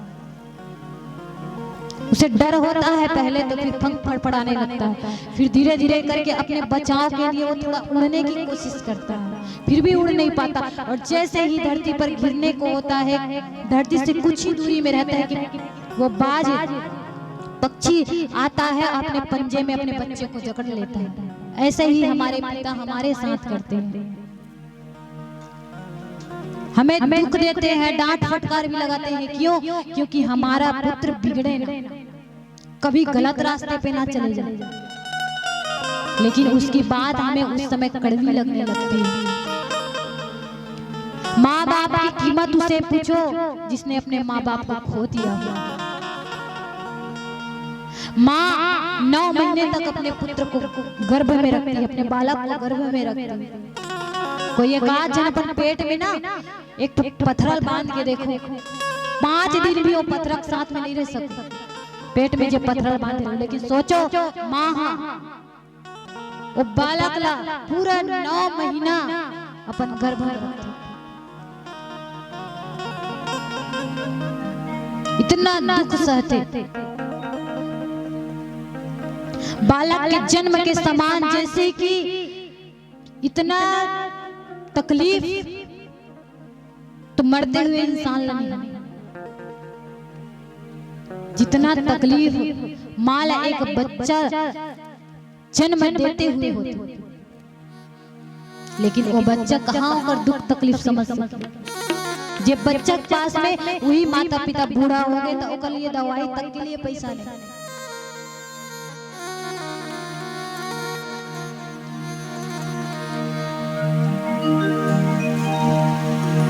अगर पिताजी की मृत्यु हो गई, केवल माता बची है, तो 2 भाई उनकी माता की बंटवारा कर लेते हैं कि 15 दिन में माँ मेरे पास रहेगी। दूसरा भाई कहता है 15 दिन माँ मेरे पास रहेगी, और एक दिन बचता है। जैसे महीना में ऐसे महीना भी आता है जिसमें 31 दिन पड़ते हैं, तो 15 दिन एक बेटे के यहाँ, 15 दिन एक बेटे के यहाँ, और जो एक दिन बच जाता था उस दिन माँ को भूखा रहना पड़ता था। उस माँ ने जो तुम्हारी हर जिद को पूरा किया, खाने के लिए अन्न नहीं, पहनने के लिए वस्त्र नहीं, अपने बच्चे को खुश रखने के लिए उसने तरह तरह के खर्चे किए। कई बार तो अपने चावल तक बेच दिए बच्चे को पढ़ाने के लिए। मैंने तो एक बार न्यूज में ऐसा भी पढ़ा था कि पिताजी अपने पुत्र को पढ़ाने के लिए, इंजीनियर बनाने के लिए अपने एक साइड की किडनी बेच दी थी। सोचो, ये होती है पिता की महानता। और उस पिता का महत्व, उस माता का महत्व समझ, अगर वो नहीं होते तो इस संसार में हम नहीं आते। जिस संसार में आने के बाद इस संसार में इतने लिप्त हो गए कि जन्म देने वाले माता पिता को ही भूल गए, लात मारने लग गए।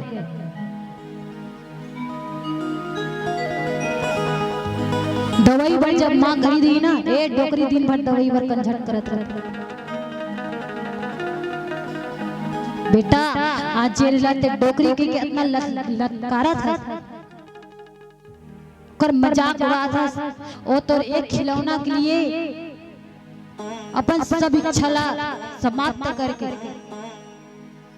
तो वो जिद ला पूरा करे बर वो जे खिलौना के मांग करे सो खिलौना ला के दे। तो दुनिया में सारे कर्ज को आप चुका लोगे, लेकिन माता पिता के कर्ज को आप कभी पूरा नहीं कर सकते।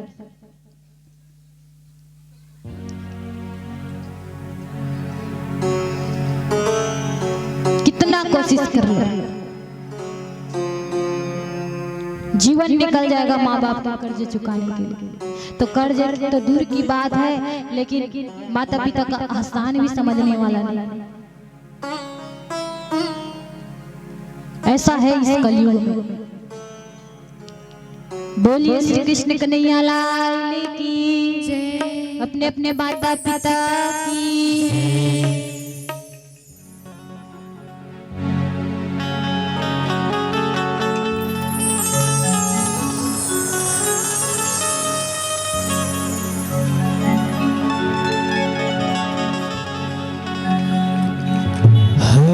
बात को तुम भूलो मगर माँ बाप को मत भूलना। उपकार इनके लाखों हैं, इस बात को मत भूलना। हर बात को तुम भूलो मगर माँ बाप को मत भूलना। उपकार इनके लाखों हैं, इस बात को मत भूलना। हर बात को तुम भूलो मगर माँ बाप को मत भूलना। उपकार इनके लाखों हैं, इस बात को मत भूलना। हर बात को तुम भूलो मगर माँ बाप को मत भूलना।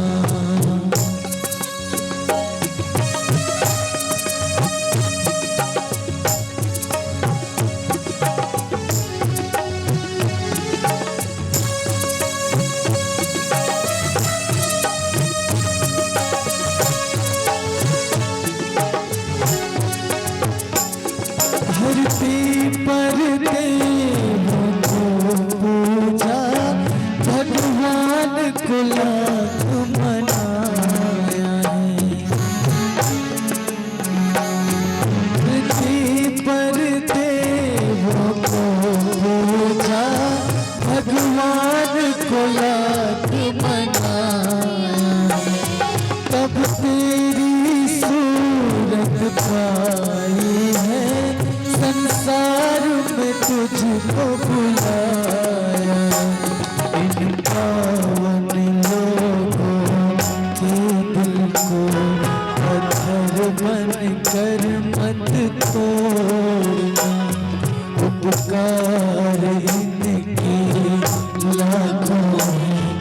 इस बात को मत भूलना, हर बात को तुम भूलो मगर माँ बाप को मत भूलना।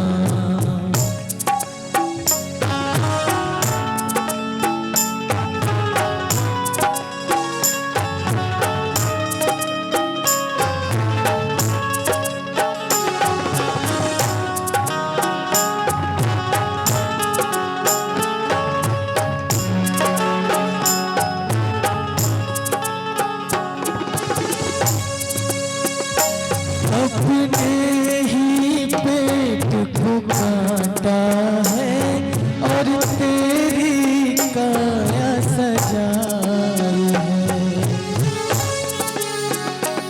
अपने ही पेट को काटा है और तेरी काया सजाई है। अपना हर कौर खिलाया तुझे तब तेरी भूख मिटाई है। इन अमृत देने वालों के जीवन में जहर तुम घोलना। उपकार इनके लाखों हैं, इस बात को मत भूलना, हर बात को तुम भूलो मगर माँ बाप को मत भूलना। उपकार इनके लाखों हैं, इस बात को मत भूलना, हर बात को तुम भूलो मगर माँ बाप को मत भूलना।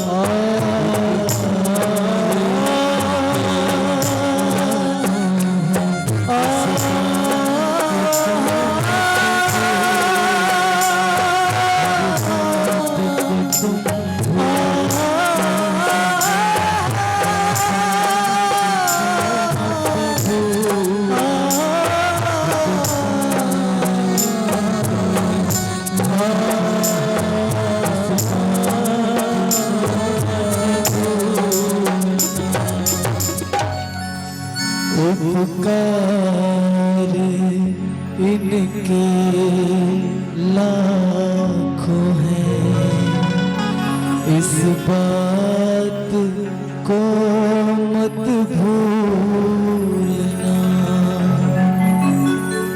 बोले बाकी बिहारी लाल की जय। बोलिए अपने अपने माता पिता की।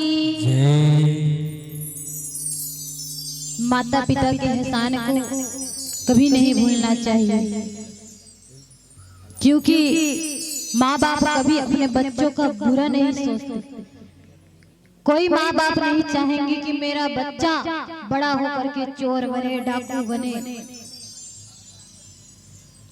सबके माँ बाप यही चाहते हैं कि मेरा बच्चा बड़ा होकर के मेरा नाम रोशन करे, मैं गर्व से चलूं, मुझे देख करके कोई ये ना कहे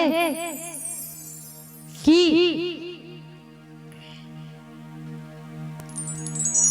देखो देखो ये राजू के पिताजी चल रहे हैं, बल्कि मुझे देख करके सब गर्व से कहें कि देखो इतने बड़े जो इंजीनियर हैं उसके पिताजी चल रहे हैं।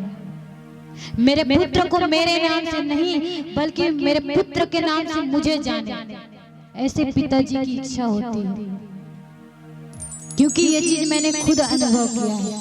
जब मैं छोटी थी, 5-6 साल की थी, तब मेरे पिताजी, मैं गांव की रहने वाली हूँ, तो एक तालाब है, तो वहाँ स्नान के लिए जाते थे। तो 5 बजे या पहले तो 4 बजे उठाते थे, वो तो धीरे धीरे करके 5 बजे 4 बजे उठाते थे और अपने साथ लेकर के जाते थे तालाब में। वो स्नान करते रहते थे, मुझे कहते थे कि जब तक मैं यहाँ स्नान कर रहा हूँ तब तक तुम जाओ 5 राउंड लगा।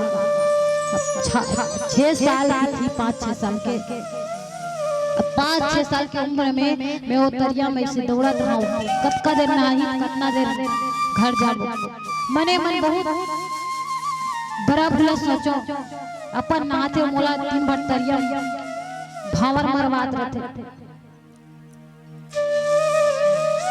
रोज रोज के काम। तो मोला वो समय वो चीज गलत लगे, लेकिन आज पता चला थे कि मोर पिताजी मोर लिए एक लक्ष्य चुन करके रखे हैं। तेकर कारण मोला सुबह जल्दी उठा और ना मोर माँ मन की इच्छा रहते कि बेटी है तो श्रृंगार करवा अच्छा पहने ओढ़े, तो हमेशा मुन्नाक ला छेदवाए बर और कान ला छेदवाए बर भैया नथली पहनाबो, कान के पहनो ऐसे सोच के वहाँ छेदवाए बर ले सोनार कर। तो कर जाए पहले मोर पापा भड़क जाए घर में कि मोर लड़का ला मोला दूसरा बनाना है, मैं कल लिए मंजिल सोच करके रखे एक नाक नानी छेदवाना है तो, लेकिन नहीं। और माँ कहा वो काबर और लक्षण नहीं बताया कि मैं कर बर का सोच के रखे, बस माल हमेशा मना कर दे कि तो ऐसे नहीं करना है, लेकिन माँ ओकर बात नहीं मानी। अब एक दिन में मोर मामा यहाँ मंडाई में वहाँ छेदवा दी। अब वहाँ बहुत पता चली पापा तो बहुत चिल्लाई, माँ के ऊपर भी बहुत चिल्लाई। मैं अपन लेकर का बनाना चाहते होते का बना स्कूल पढ़े जाऊं, वहां से जैसे 2 बजे आना तो मोर भाई और मोर साथ हम गोबर भी ले चले आए, फिर बढ़ गए ये सब काम नहीं करवाना। तब धीरे धीरे पता चली जो बाज नाम की जो पक्षी के अब सब लोग उदाहरण बताए, वैसे ही मोर पिताजी मोर साथ अपन लक्ष्य ला लेके हमेशा वो रास्ता में लेके करके चली। कठिन से कठिन परिश्रम करवे, 12वीं से निकले संगीत विश्वविद्यालय खैरागढ़ में भेज दे। मोर संगीत में रुचि नहीं रही, फिर भी पिताजी भेज दे चल दे। सब चीज वो मन में सोच करके रखे रहे और वैसे वैसे वो रास्ता तय करे।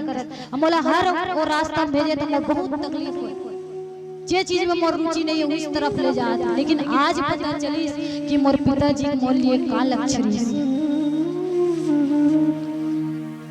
तो माँ बाप को समझना इतना आसान नहीं है। माँ बाप जो बच्चों के लिए सोचते हैं अच्छा ही सोचते हैं। तो माता सुनीति अपने पुत्र के विषय में विचार कर रही कि मैं अपने पुत्र को बहुत ज्ञानवान बहुत गुणवान बनाऊंगी, और वैसे वैसे वो उन्हें पढ़ाने लगी, ज्ञान देने लगी। बचपन से ही संस्कार, बड़ों का आदर करो, संतों का सम्मान करना चाहिए, उनकी सेवा करना चाहिए। बेटा हर प्रकार से उन्हें संस्कार देंगे।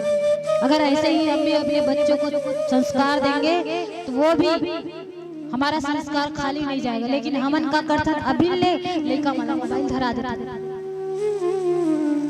अब भाई बच्चा मला छोटे बचपन से ही इलेक्ट्रॉनिक चीज में प्रेम होगी तो संस्कार ला कब समझिए।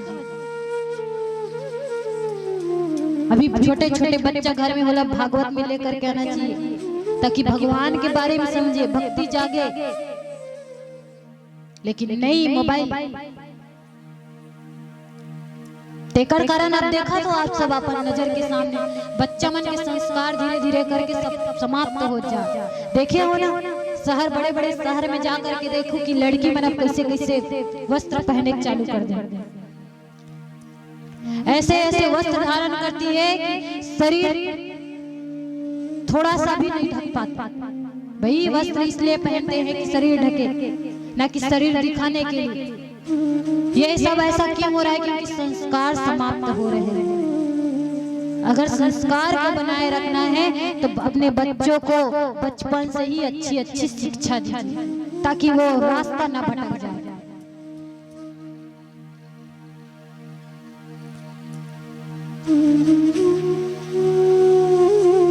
तो माता सुनीति अपने बच्चे बालक को इतनी अच्छी अच्छी शिक्षा देने लगी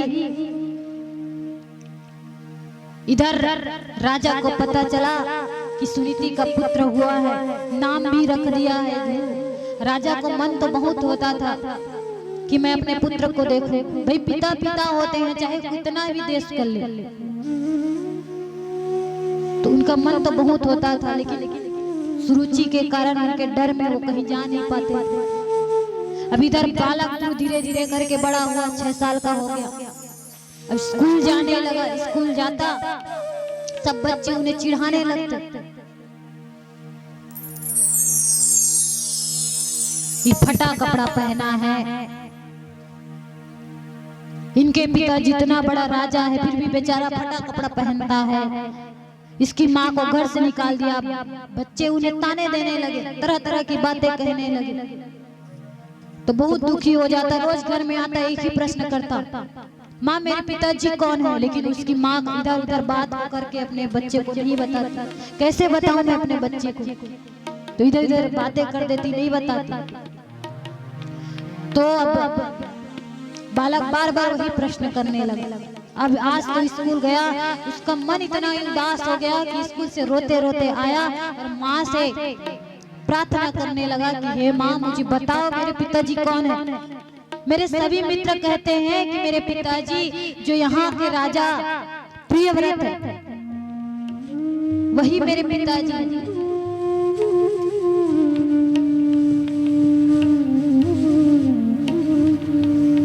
क्या यही सच है? आज तो तुम्हें बताना ही होगा। माँ बहुत जिद करने लगा, बहुत जिद करने लगा। अब माँ के पास कोई बहाना नहीं बचा, तो उन्हें बताना पड़ा कि हाँ वही तुम्हारे पिताजी। तो बोले फिर माता, हमारे पिताजी जब इतने बड़े राजमहल में रहने वाले हैं तो हम यहाँ इस जंगल में, घनघोर जंगल में कुटी में क्यों रहते हैं? चलो ना माँ, हम पिताजी के पास जाएंगे, राजमहल में रहेंगे। तो बोले नहीं बेटा, मैं वहां नहीं जा सकती। क्यों नहीं जा सकते? आप नहीं जा सकती, आप यही रहो, मैं जा रहा हूं। आप तो कभी बताती नहीं हो, और आज मुझे मालूम पड़ गया तो मुझे जाने भी नहीं दे रही। मैं जा रहा हूँ। वो चला गया दौड़ते दौड़ते। वहां राजमहल में जाकर के देखा, उस समय उनके पिताजी राजगद्दी पर बैठे हुए थे, और राजगद्दी पर बैठे थे। जैसे ही ध्रुव ने अपने पिताजी को देखा, दौड़ करके जा करके उनके गोद में बैठ गए। और जैसे ही गोद में जा करके बैठे तो इधर से सुरुचि आई।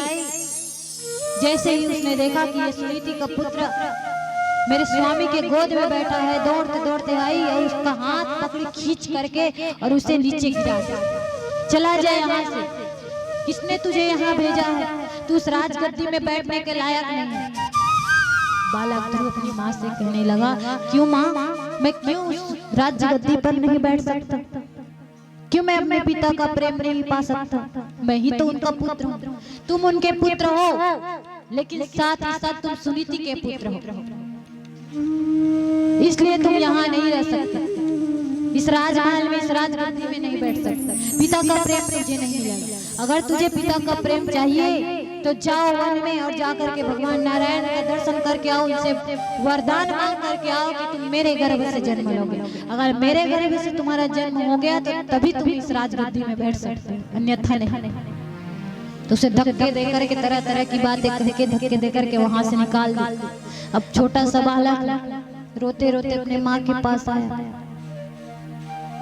माँ ने जब उसे रोते हुए देखा, बोले क्या बात है बेटा, किसी ने कुछ कहा क्या? बोले हाँ, माँ सुरुचि कहती है कि मुझे पिता का प्रेम नहीं मिलेगा, मैं उस राजगद्दी में बैठने का लायक नहीं हूँ। ऐसा क्यों माँ, मैंने ऐसे क्या अपराध कर दिया? बोले बेटा तुमने अपराध नहीं किया, मैंने अपराध किया है। तुमने क्या अपराध किया है? क्या तुम्हारा अपराध यही है कि तुम्हारा विवाह राजा के साथ हुआ? माता बोलने लगी, देखो ध्रुव, मुझसे ज्यादा प्रश्न मत करो। और क्या कहा तुम्हारी माता ने, बताओ? तो फिर कहने लगा, मेरी माता कहती है, सुरुचि कहने लगी कि वन जाओ और वहां जाकर के नारायण को प्रसन्न करो, वरदान मांगो, और मेरे गर्भ से जन्म लोगे तो तुम राजगद्दी में बैठ सकते हो। तो सुनीति मुस्कुरा करके कहने लगी, तो इसमें बुरा कहा बोली तुम्हारी माता ने? ठीक ही तो कहा, जाओ बेटा वन जाओ, भगवान का दर्शन करो। बोले मैया आप भी ऐसा कहती हैं? मुझे तो ये तक नहीं पता कि नारायण कैसे दिखते हैं, कैसे होते हैं, कहाँ रहते हैं, और आप मुझे वन जा करके भगवान नारायण को ढूंढने के लिए कहती हो, कैसे करूं? ये सब मुझे नहीं पता, जाओ इसी वक्त जाओ।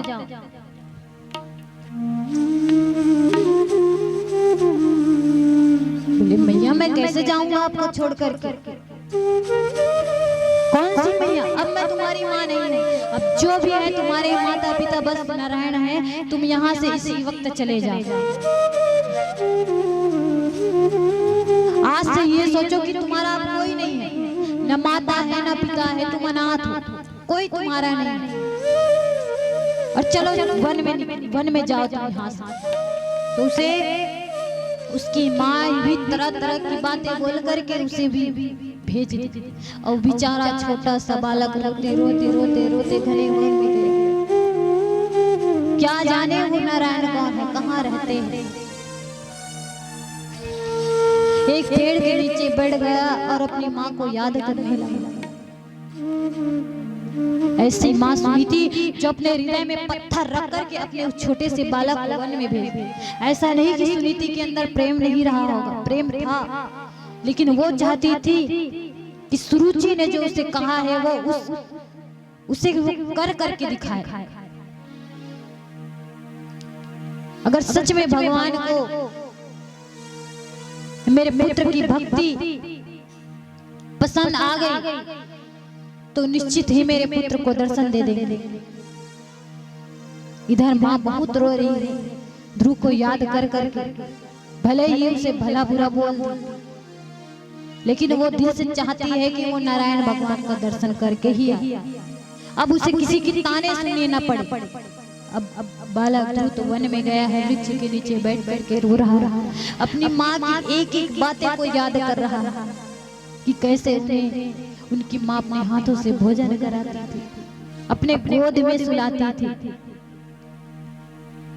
एक एक बातें बालक ध्रुव याद कर रहा है। बोलिए श्री कृष्ण कन्हैया लाल की। अपने माँ को याद करते करते बालक ध्रुव रो रहा है, एक एक बातें याद कर रहा है और कह रहा है,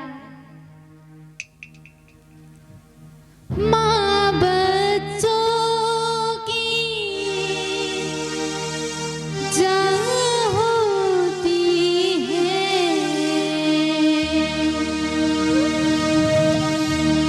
माँ बच्चों की जान होती है।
अपने अपने माता पिता की जय। बालक ध्रुव वृक्ष के नीचे बैठ गया, जोर जोर से रुदन कर रहा है। रोते रोते सायंकाल हो गया। इधर माँ को भी अपने पुत्र के बिना एकदम सूना सूना लग रहा है। अपने बच्चा को बार बार याद कर रही है। सुबह से लेकर शाम तक उन्होंने अन्न का एक कण तक नहीं लिया, ना ही जलपान की। बस उनका मन अपने पुत्र बालक ध्रुव पर लगा हुआ है। मेरा पुत्र वहां कैसा होगा, क्या कर रहा होगा। इतने घने वन में मैंने उसे भेज दिया है। माँ है ना, तो माँ का मन तो अपने बालक पर लगा ही रहे, क्योंकि माँ की तकलीफ, माँ का बच्चा के लिए प्रेम को माँ ही समझ सकती है। दिन भर उनका मन अपने बेटे की तरफ गया है। गुस्से में भेज तो दी, लेकिन बुलाए कैसे, कहाँ ढूंढे वो वहां, पता नहीं क्या कर रहा होगा। अकेला वही एक सहारा था। अब इधर बालक ध्रुव तो वन में गया है। रो रो के शाम हो गया, आंखें नम हो गई। एक ही बात को सोच रहा है, इस घने वन में मैं कहाँ नारायण को ढूंढूं, कहाँ रहता होगा। कहीं पर वो दिखाई नहीं दे रहा।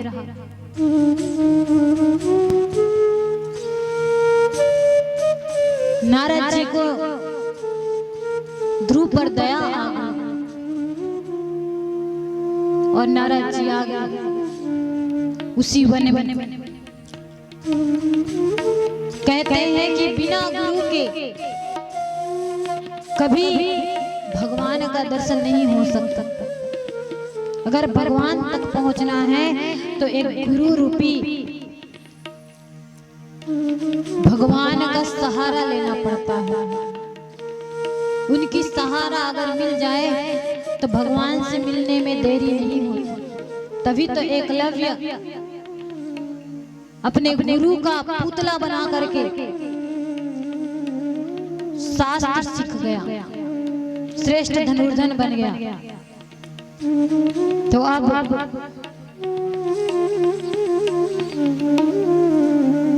नारद जी उनके समीप गए। जैसे ही बालक ध्रुव ने नारद जी को देखा, उन्हें प्रणाम करने लगे,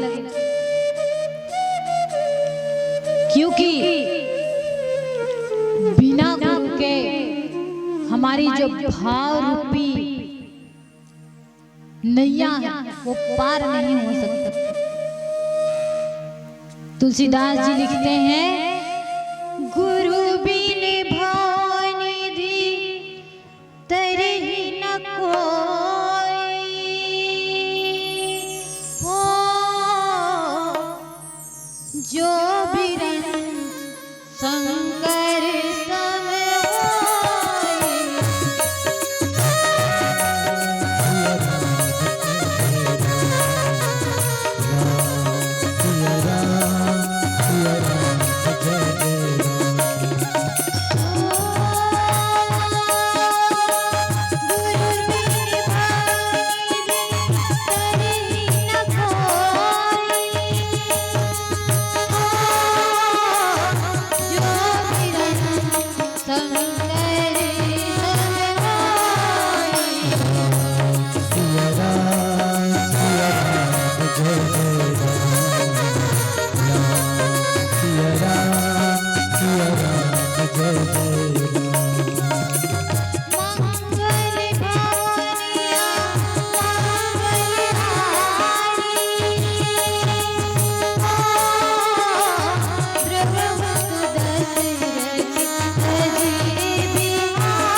भगवान तक पहुंचना बहुत मुश्किल होता है। असंभव तो नहीं होता लेकिन मुश्किल होता है।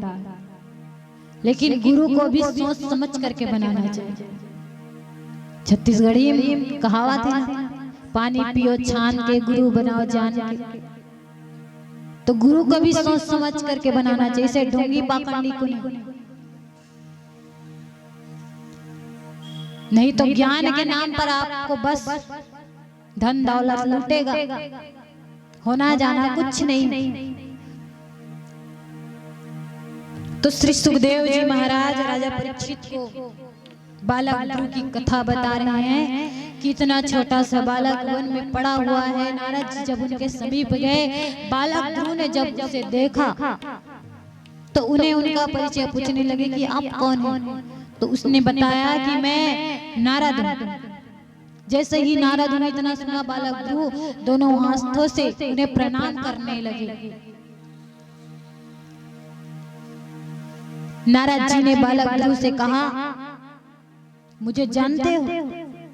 तो उसने कहा कि हाँ, मेरी माता हमेशा अक्सर आपके बारे में बताया करती थी कि नारद जी की कृपा जिन पर हो जाए वो तो नारायण से मिलवा ही देंगे। तो हे नारद जी, इस घने मन में आप ही बताओ कि नारायण प्रभु मुझे कहाँ पर मिलेंगे। नारद जी मुस्कुराने लगे, अरे इस घने मन में नारायण, इस घने वन में तुम्हें नारायण नहीं मिलेगा, बल्कि खूंखार जानवर मिलेंगे जो तुम्हें खा जाएंगे। एक काम करो पुत्र, यहाँ से तुम वापस चले जाओ। इस घने वन में रह करके क्या करोगे? ध्रुव ने कहा, कहाँ जाऊंगा? मेरी माता ने तो मुझे घर से निकाल दिया है, कहा है कि अब तुम्हारा कोई नहीं है, जो भी है तुम्हारा नारायण है, तो मैं कहाँ जाऊंगा? नहीं, मैं जब तक नारायण प्रभु का दर्शन न कर लूं मैं कहीं नहीं जाऊंगा। अब बस इतना बता दो कि कहाँ वो मिलेंगे। बोलेंगे वो ऐसे वैसे नहीं मिलते, उनके लिए खूब तपस्या करनी पड़ती है। और तुम इतने छोटे से बालक, अभी तुमने अपने हाथों से ठीक से भोजन करना भी नहीं सीखा हो, अपनी माँ के हाथों से भोजन करता हो। एक काम करो पुत्र, तुम वापस चले जाओ। यहाँ ना तुम्हें सोने के लिए कोई जगह मिल पाएगी, न खाने के लिए कुछ भोजन मिल पाएंगे। तपस्या करना कोई आसान बात नहीं है। तो बालक ने कहा, आप बस इतना बताओ तपस्या करने के लिए क्या करना पड़ता है। मैं यहाँ से वापस कहीं नहीं जाऊंगा, भले ही मेरी मृत्यु क्यों न हो जाए, मैं नारायण प्रभु का दर्शन करके रहूंगा। तो अब नारद जी जब इतना सुने, समझ गए कि ये रीढ़ संकल्पी बालक, गले से लगा लिए, बोले बस तुम जैसे शिष्य मुझे मिल गया पुत्र, मैं धन्य हो गया। उन्हें एक मंत्र दिए, ओम नमो भगवते वासुदेवाय, और बालक गुरु से कहा कि इस मंत्र का निरंतर उच्चारण करते रहना, एक दिन तुम्हें नारायण प्रभु का दर्शन होगा, खूब तपस्या करना। तो अब बालक गुरु ने नारद जी के बताए अनुसार तपस्या करने लगे, मंत्रोच्चारण करने लगे, पत्तों का आसन बिछाए उस पर बैठ गए और बस निरंतर भगवान का स्मरण कर रहे हैं, जाप कर रहे हैं। प्यास लगती सरोवर में से जलपान कर लेते, भूख लगती तो वृक्ष के फल नीचे में गिरे पड़े रहते उसको खा लेते। जो नए नए पत्ते होते हैं ना, केवरी पत्ता, बालक गुरु उसे ग्रहण कर लेता जब उसे भूख लगती, और बस प्रभु की तपस्या में लीन रहता। इधर समय व्यतीत हो रहा, सुरुचि भी गर्भवती हो गई। कुछ समय पश्चात इसकी भी एक बालक आ गया। इधर बालक ध्रुव को तपस्या करते करते 1 साल हो गया, अभी तक भगवान का दर्शन नहीं। अब तो वो इतना रीढ़ संकल्पी हो गया कि अब उसने जलपान करना बंद कर दिया। जो कंद मूल फल जो भी खाता था, ग्रहण करता था, उसको भी बंद कर दिया कि कैसे मुझे भगवान नारायण प्राप्त नहीं होंगे, कैसे उनका दर्शन नहीं होगा। अब तो इतनी तपस्या निरंतर दिन रात एक कर दिया। दूसरे दिन बालक ध्रुव ने सोचा कि इससे बात नहीं बनेगी, तो अब वो एक पैर में खड़ा होकर के तपस्या करने लगा।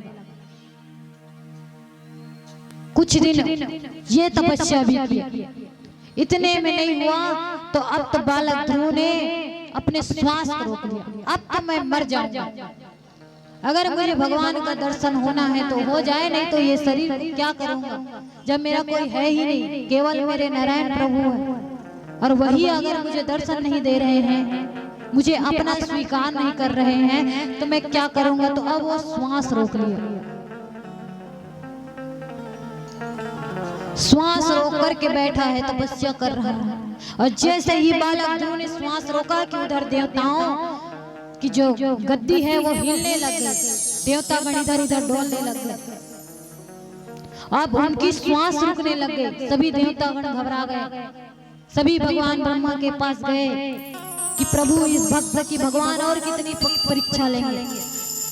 चलो प्रभु भगवान नारायण से कहो कि इस बालक को दर्शन दे दे, नहीं तो ये बालक मर जाएगा। इसके साथ साथ हमारा श्वास भी अवरुद्ध हो गया है, रुक गया है।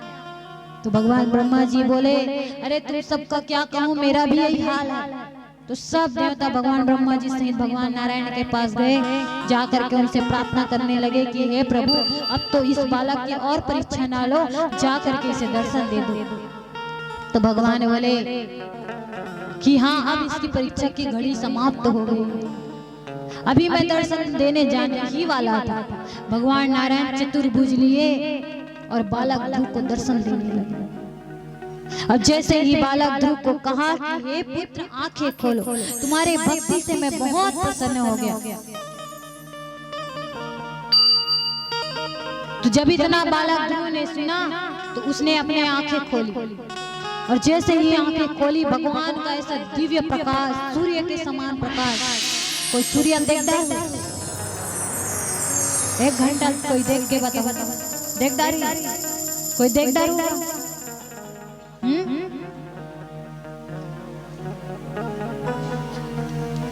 सूर्य को 1 घंटा तक देख सकते हो? ये भाई के दांत लनी पोरना है, कुछ नहीं। सूर्य 1 घंटा देख डारू? हाँ नहीं, कुछ तो कहा हो।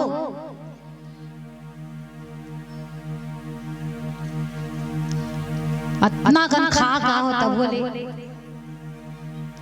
अभी देख कनिक मुंह नहीं खुला थे और झगड़ा थोन दे, पूरा गांव हिल जाए। हाँ तुहा बचरू आयरी समागर हमन नहीं भेजे, तुहा बकरी चार दिन त हमन का करबो। ओ चिल्ला चिल्ला लड़ीनी पूरा गांव सुना देते। इसे वो अभी प्रश्न पूछत मुड़िल तक त डोला देती।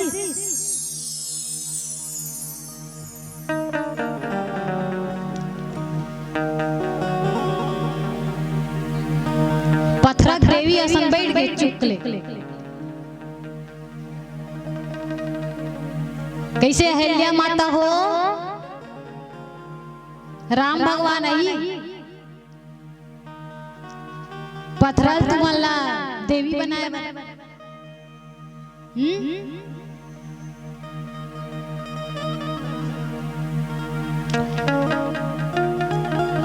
तो भगवान बालक ध्रुव के सामने खड़े हो गए, जैसे कि एकदम सूर्य का प्रकाश, इतना तेज प्रकाश, ऐसे दिव्य छवि जिसका वर्णन भी नहीं किया जा सकता।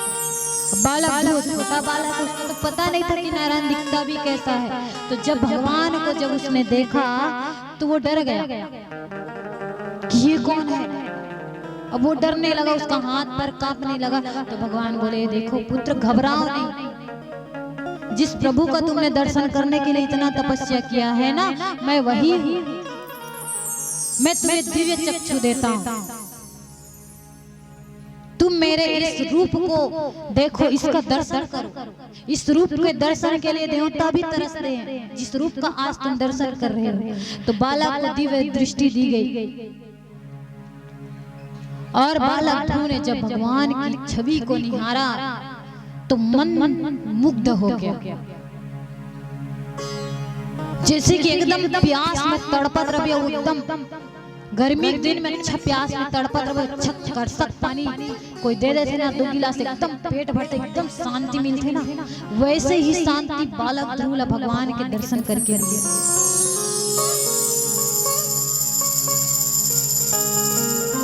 दर्शन करके बालक ध्रुव धन्य हो गए।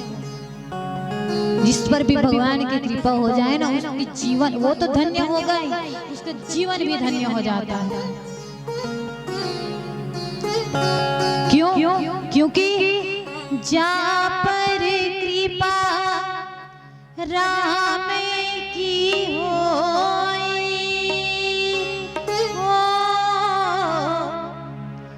ता पर कृपा करई सब कोई। भगवान की कृपा हो जाए ना तो उसका जीवन धन्य हो जाता है। बालक ध्रुव भगवान की स्तुति किए, उन्हें बारंबार प्रणाम किए और भगवान ने कहा कि पुत्र, आज से तुम्हारा सब दुख, सब कष्ट नष्ट हो जाएंगे। अब वापस तुम अपनी माता के पास जाओ और अब तुम्हारे पिताजी बूढ़े होने वाले हैं, तो अब राजपाट तुम्हें ही संभालना होगा। बालक ध्रुव प्रभु को प्रणाम किए, आए वापस आकर के अपनी माता सुनीति को प्रणाम करना छोड़ करके सबसे पहले अपनी माँ सुरुचि को प्रणाम किया, अपनी सौतेली माँ को प्रणाम किया। क्यों? क्योंकि अगर वो नहीं होती तो आज भगवान नारायण का दर्शन नहीं होता। तो कभी कभी हम कहते हैं ना, दुश्मन भी हमें सही राह दिखा देता है। जैसे कोई किसी को चैलेंज करता है, कोई गरीब आदमी को, तू तो हमेशा गरीब ही रहेगा, कभी अमीर नहीं बन सकता, कभी आगे नहीं बढ़ सकता। और उसी व्यक्ति की बात उस पर ऐसे लग जाती है कि वो इतनी मेहनत करता है, इतनी मेहनत करता है कि उससे डबल पैसे वाला हो जाता है, धनवान व्यक्ति हो जाता है। तो कभी कभी दुश्मनों की बातें भी हमें आगे बढ़ाती हैं। तो बालक ध्रुव ने अपनी माँ को प्रणाम किया और प्रणाम करके अपने पिताजी को प्रणाम किया, अपनी माँ को प्रणाम किया। उनके पिताजी ने उन्हें राजगद्दी पर बैठा दिया। जिसने स्वयं प्रभु का दर्शन करके आया हो, ऐसा पुत्र मुझे प्राप्त हुआ। मैं तो चाहता हूँ कि मुझे हर जन्म में इसके जैसा ही पुत्र मिले। सुरुचि को भी अपने गलती की सजा मिली, उन्हें बहुत दुख हुआ। मैंने तो सोचा भी नहीं था कि मेरी बात इसे इतनी लग जाएगी कि ये भगवान को प्रकट करके ही रहेगा। उसकी माँ भी बहुत खुश हुई, उन्हें अपने आप में बहुत गर्व महसूस हुआ कि मेरा बालक मेरे कहने पर आज भगवान का दर्शन करके आया। अब बढ़िया सुंदर ढंग से सब जीवन यापन करने लगी। उनकी माँ को भी वापस लाया गया, सब राजमहल में खुशी से रह रहे हैं। अब उनकी माँ बूढ़ी होने लगी, कुछ समय पश्चात उसकी मृत्यु हो गई। सुरुचि की भी मृत्यु हो गई। जाने से पहले सुरुचि ने कहा कि बेटा तू, ये तुम्हारा छोटा भाई उत्तम है, तुम्हें इसकी देखरेख करनी है, अब इसे तुझे ही संभालना है, इस पर कभी कोई आंच नहीं आना चाहिए। अब बालक राजगद्दी पर बैठ गए। पिताजी भी उनसे कह करके गए कि अब मैं भी भगवान का दर्शन करने के लिए वन को जा रहा हूं। आखिरी समय आ गई, बुढ़ापा अवस्था, पिताजी भी चले गए। अब बालक ध्रुव बढ़िया ढंग से राजपाट चलाने लगे। अब एक दिन ऐसा हुआ कि उत्तम भ्रमण के लिए रथ में बैठ करके गए, ऐसे ही घूमने के लिए। तो कहीं पर उसे ऋषि मुनि दिखाई दिए। ऋषि मुनि सब यज्ञ कर रहे थे। उत्तम बड़ा उद्दंड बालक था, जब उसने ऋषि मुनियों को यज्ञ हवन करते हुए देखा तो जा करके उसे फिर तहस नहस करने लगा, उसके यज्ञ में पानी डाल दिया और उन संतों को, ऋषि मुनियों को मारने पीटने लगा। ऋषि मुनियों को जब वो मारने पीटने लगा तो ऋषि मुनि सभी मिलकर के उत्तम को मारने लगे और जब उत्तम को खूब मारे और उसे मार करके वहां वापस भेज दी, तो जब बालक ध्रुव को पता चला कि इस ऋषि मुनियों ने मेरे भाई को मारा है, तो वो तलवार लेकर के उन संतों को मारने के लिए आ गया। तब उनके जो नाना जी थे स्वयं उन्हें रोकने लगे। पुत्र, ये क्या करने जा रहे हैं? तुझे पता भी है कि उन ऋषियों मुनियों ने तुम्हारे भाई उत्तम को दंड क्यों दिया? बिना जाने ये उन ऋषि मुनि को मारने के लिए जा रहे हैं। तुझे पता भी है उनके, अगर तुमने उसे मार दिया तो तुम्हें कितना बड़ा अपराध लगेगा, कितना बड़ा पाप होगा। बिना सोचे ही जा रहे हैं। तो इसलिए कहते हैं कि बिना सत्संग के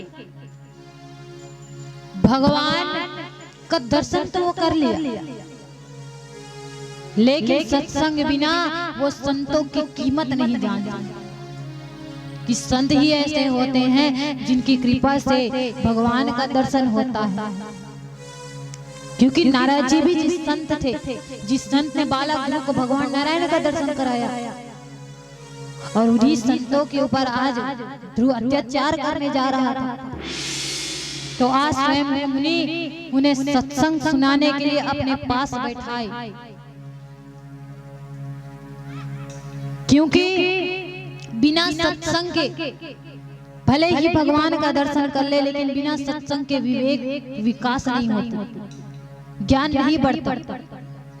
नहीं तो बालक इतना बड़ा अपराध करने नहीं जाता। तो इसलिए तुलसीदास जी लिखते हैं, बिनु सत्संग विवेक ना होई। और क्या लिखते हैं, राम कृपा बिनु सुलभ न सोई। राम सिया राम सिया राम जय जय राम। नहीं होती। ज्ञान का जो असली महत्व है वो सत्संग श्रवण करने पर ही प्राप्त होता है। सत्संग नाम से स्पष्ट है, संतों का संग। और जब संतों का संग मिल जाए ना, तो भगवान का दर्शन करने में देरी नहीं होती। क्योंकि भगवान तो संतों के इर्द गिर्द मंडराते हैं। संत कभी भगवान के पीछे नहीं आते, भगवान संतों के पीछे आते हैं। तो इस प्रकार से बालक ध्रुव ने भगवान का दर्शन किया, अपने नाना जी के मुखारविंद से सत्संग श्रवण किए।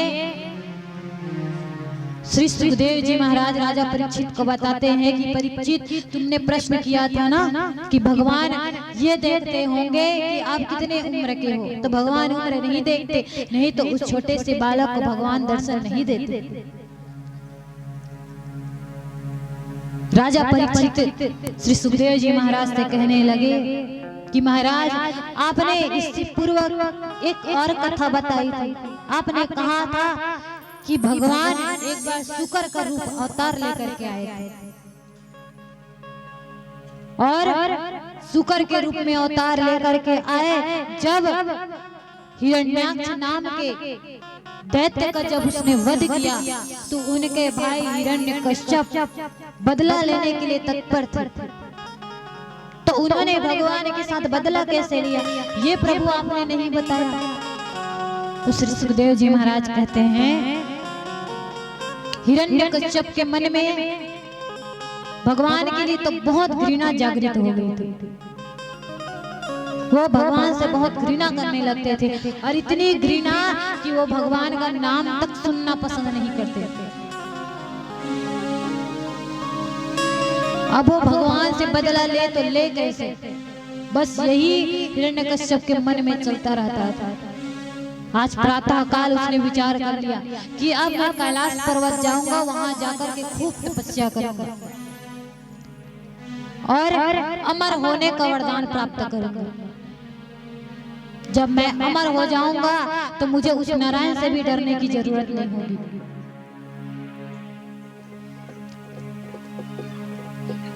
तो अब हिरण्यकश्यप अपने पत्नी कयाधु को बताने लगे कि देवी, मैं तपस्या के लिए कैलाश पर्वत जा रहा हूं, कितने वर्ष लग जाएंगे मुझे नहीं मालूम। तो एक काम करना, जब तक मैं आऊं तब तक तुम नारद जी के आश्रम में रहना। अब चले गए कैलाश पर्वत तपस्या करने के लिए। माता कयाधु गई नारद जी के आश्रम। नारद जी माता कयाधु को अपने आश्रम में अपने शिष्य के भांति रखे हुए थे। कुछ समय बाद मां कयाधु गर्भवती हुई। नारद जी को पता चला तो वो विचार करने लगे कि इस समय हिरण्यकश्यप भी उपस्थित नहीं है। यह बहुत अच्छा समय है कि मां कयाधु को श्रीमद् भागवत श्रवण करो, ताकि उसके गर्भ में जो बालक है उस पर प्रभाव पड़े। लेकिन इधर इंद्र जब भी उसे पता चलता कि हिरण्यकश्यप की पत्नी गर्भवती है तो एक एक बालक को नष्ट कर देते। क्यों? क्योंकि उन्हें भय था कि इसने ठान रखा है कि वो अपने भाई का बदला लेगा। जब वो इतना बड़ा राक्षस है तो इसके बालक होंगे वो कितने बड़े राक्षस होंगे, तो इसलिए वो उनके बालक को मारते जाते थे। 3 बालक का वध उसने कर दिया था, 4था बालक का जन्म होने वाला था। तो नारद जी इंद्रदेव को रोक दिए कि तुम इस बालक को नहीं मार सकते, ये भगवान का परम भक्त होगा।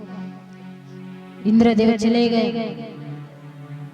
अब नारद जी ने उन्हें श्रीमद् भागवत श्रवण कराए, प्रतिदिन कीर्तन करवाते थे। क्यों? क्योंकि उस बालक के अंदर गर्भ संस्कार जाए।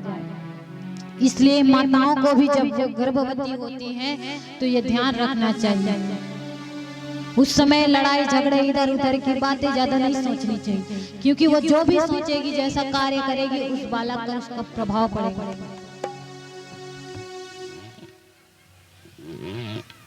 उस समय अगर आप ज्यादा से ज्यादा भगवान पर ध्यान लगाते हो तो आपका बालक भी हमेशा सत्य के मार्ग पर चलने वाला होगा। इसलिए उस समय हमेशा ये ध्यान रखना चाहिए।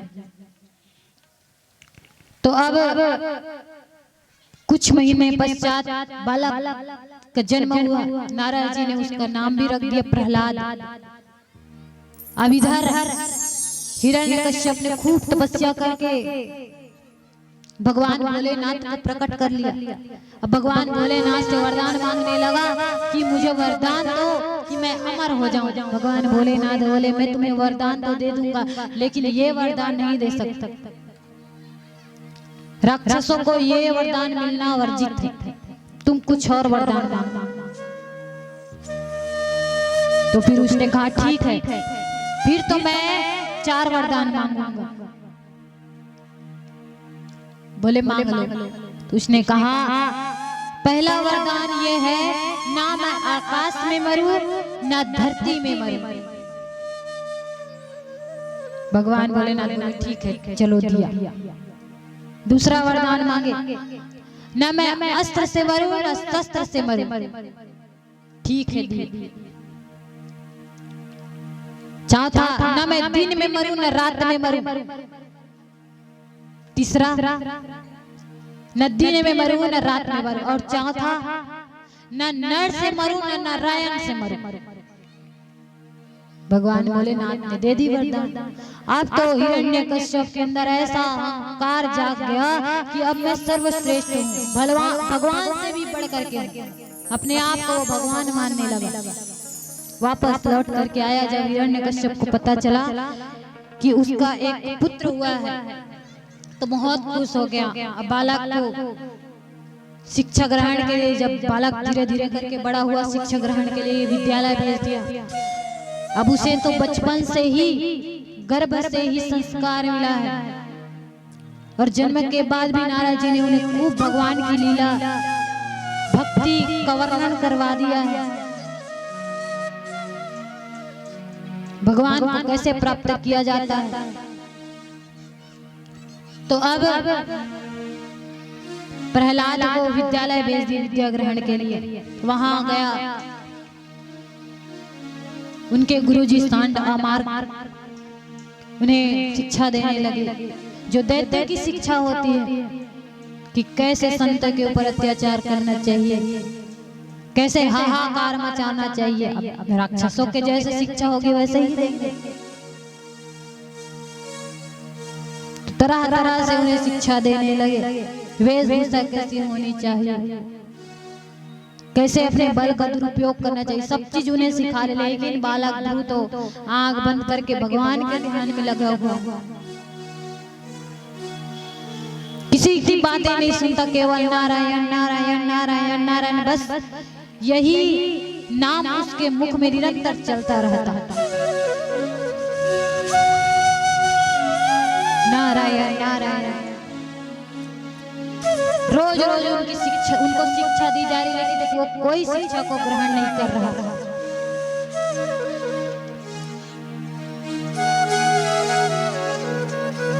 अब पिताजी की इच्छा हुई, कितना दिन हो गया बालक को विद्यालय भेजे। अब बालक के पास जाना चाहिए कि उसने कैसी कैसी शिक्षा ग्रहण किए हैं, जाकर के मैं भी तो देखूं कि मेरे पुत्र को कैसी कैसी शिक्षा मिल रही है। वो अध्ययन कर भी रहा है कि नहीं। अब प्रहलाद जी को उससे मिलने के लिए हिरण्यकश्यप चले गए अपने बालक से मिलने के लिए। अब जब उनके गुरुजी को पता चला तो बालक को लेकर के आए उनके पिताजी से मिलवाने के लिए। जैसे ही बालक को देखे हिरण्यकश्यप सीने से लगा लिया, बोले बेटा तुम्हारी बहुत याद आ रही थी, इसलिए मुझसे रहा नहीं गया और मैं तुमसे मिलने आ गया। अच्छा बेटा ये बताओ कि तुम्हारे गुरुजी ने तुम्हें क्या क्या ज्ञान दिया, कौन कौन सी शिक्षा तुमने ग्रहण की। बोले कि पिताजी मैंने शिक्षा ग्रहण की कि भगवान की भक्ति कैसे की जाती है, भगवान नारायण को प्रसन्न कैसे किया जाता है। भगवान नारायण को प्रसन्न करने की भक्ति 9 प्रकार की है, जिसे नवधा भक्ति कहा जाता है। भगवान को प्रसन्न करने के लिए स्मरण के द्वारा भक्ति की जाती है, जिसे स्मरण भक्ति कहते हैं। भगवान को निरंतर याद करते रहना। और दूसरी भक्ति भगवान का निरंतर कीर्तन करते रहना। तीसरी भक्ति भगवान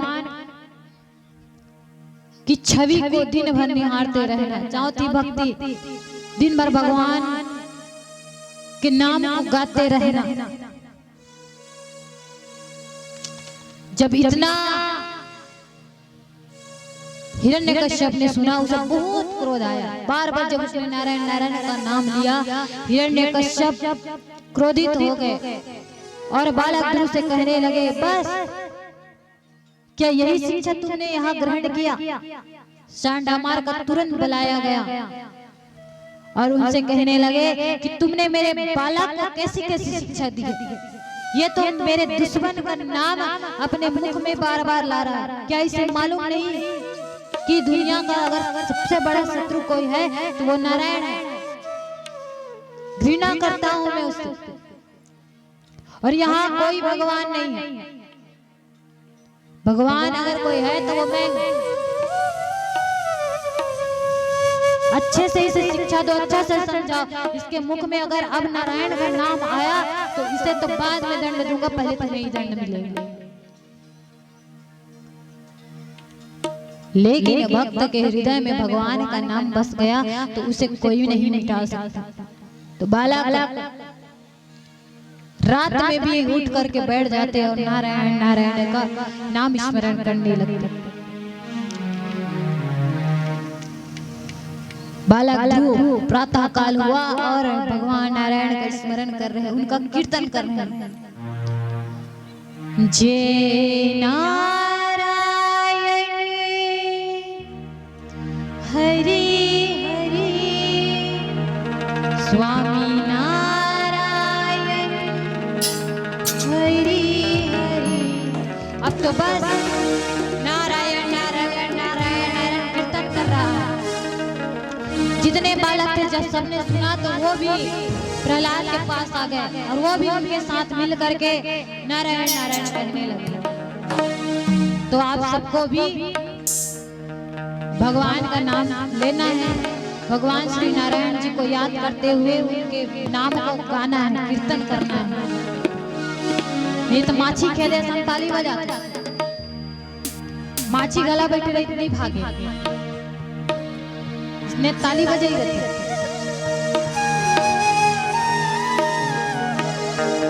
अच्छा से ताली के साथ भगवान श्री नारायण के नाम गाना है। चलो बोलो, सबला बोलना है, यहाँ तक आवाज आ जाए। जय जय नारायण नारायण हरि हरि। चलो बोलो सब जन, अभी सब जन संगीत वाले मन अभी शांत आओ, अभी मैं भोतीडी वाले मन के अंदर बहुत भक्ति है, कहते ना एकदम भयंकर भगवान के भक्ति गाते की सुने हो तेकर से अब रहन सुनो। चलो भगवान के नाम लो, यहाँ तक आ जाना चाहिए। जय जय नारायण नारायण हरि हरि। आओ जोर जोर। चलो तो सब लोग मोर साथ मिल करके गाना है का जय जय नारायण नारायण हरि।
प्रभु है नारी नारी हरे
बोलिए श्री कृष्ण कन्हैया लाल की, श्री नारायण भगवान की जय। जय श्री राधे, जय जय श्री राधे, जय जय श्री राधे।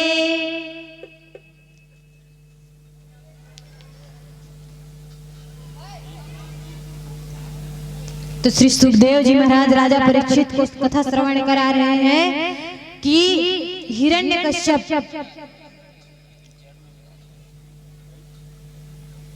को पुनः जब मालूम पड़ा कि उसका पुत्र अपने पिता का नाम लेना छोड़ करके इस नारायण के नाम को ही रट रहा है।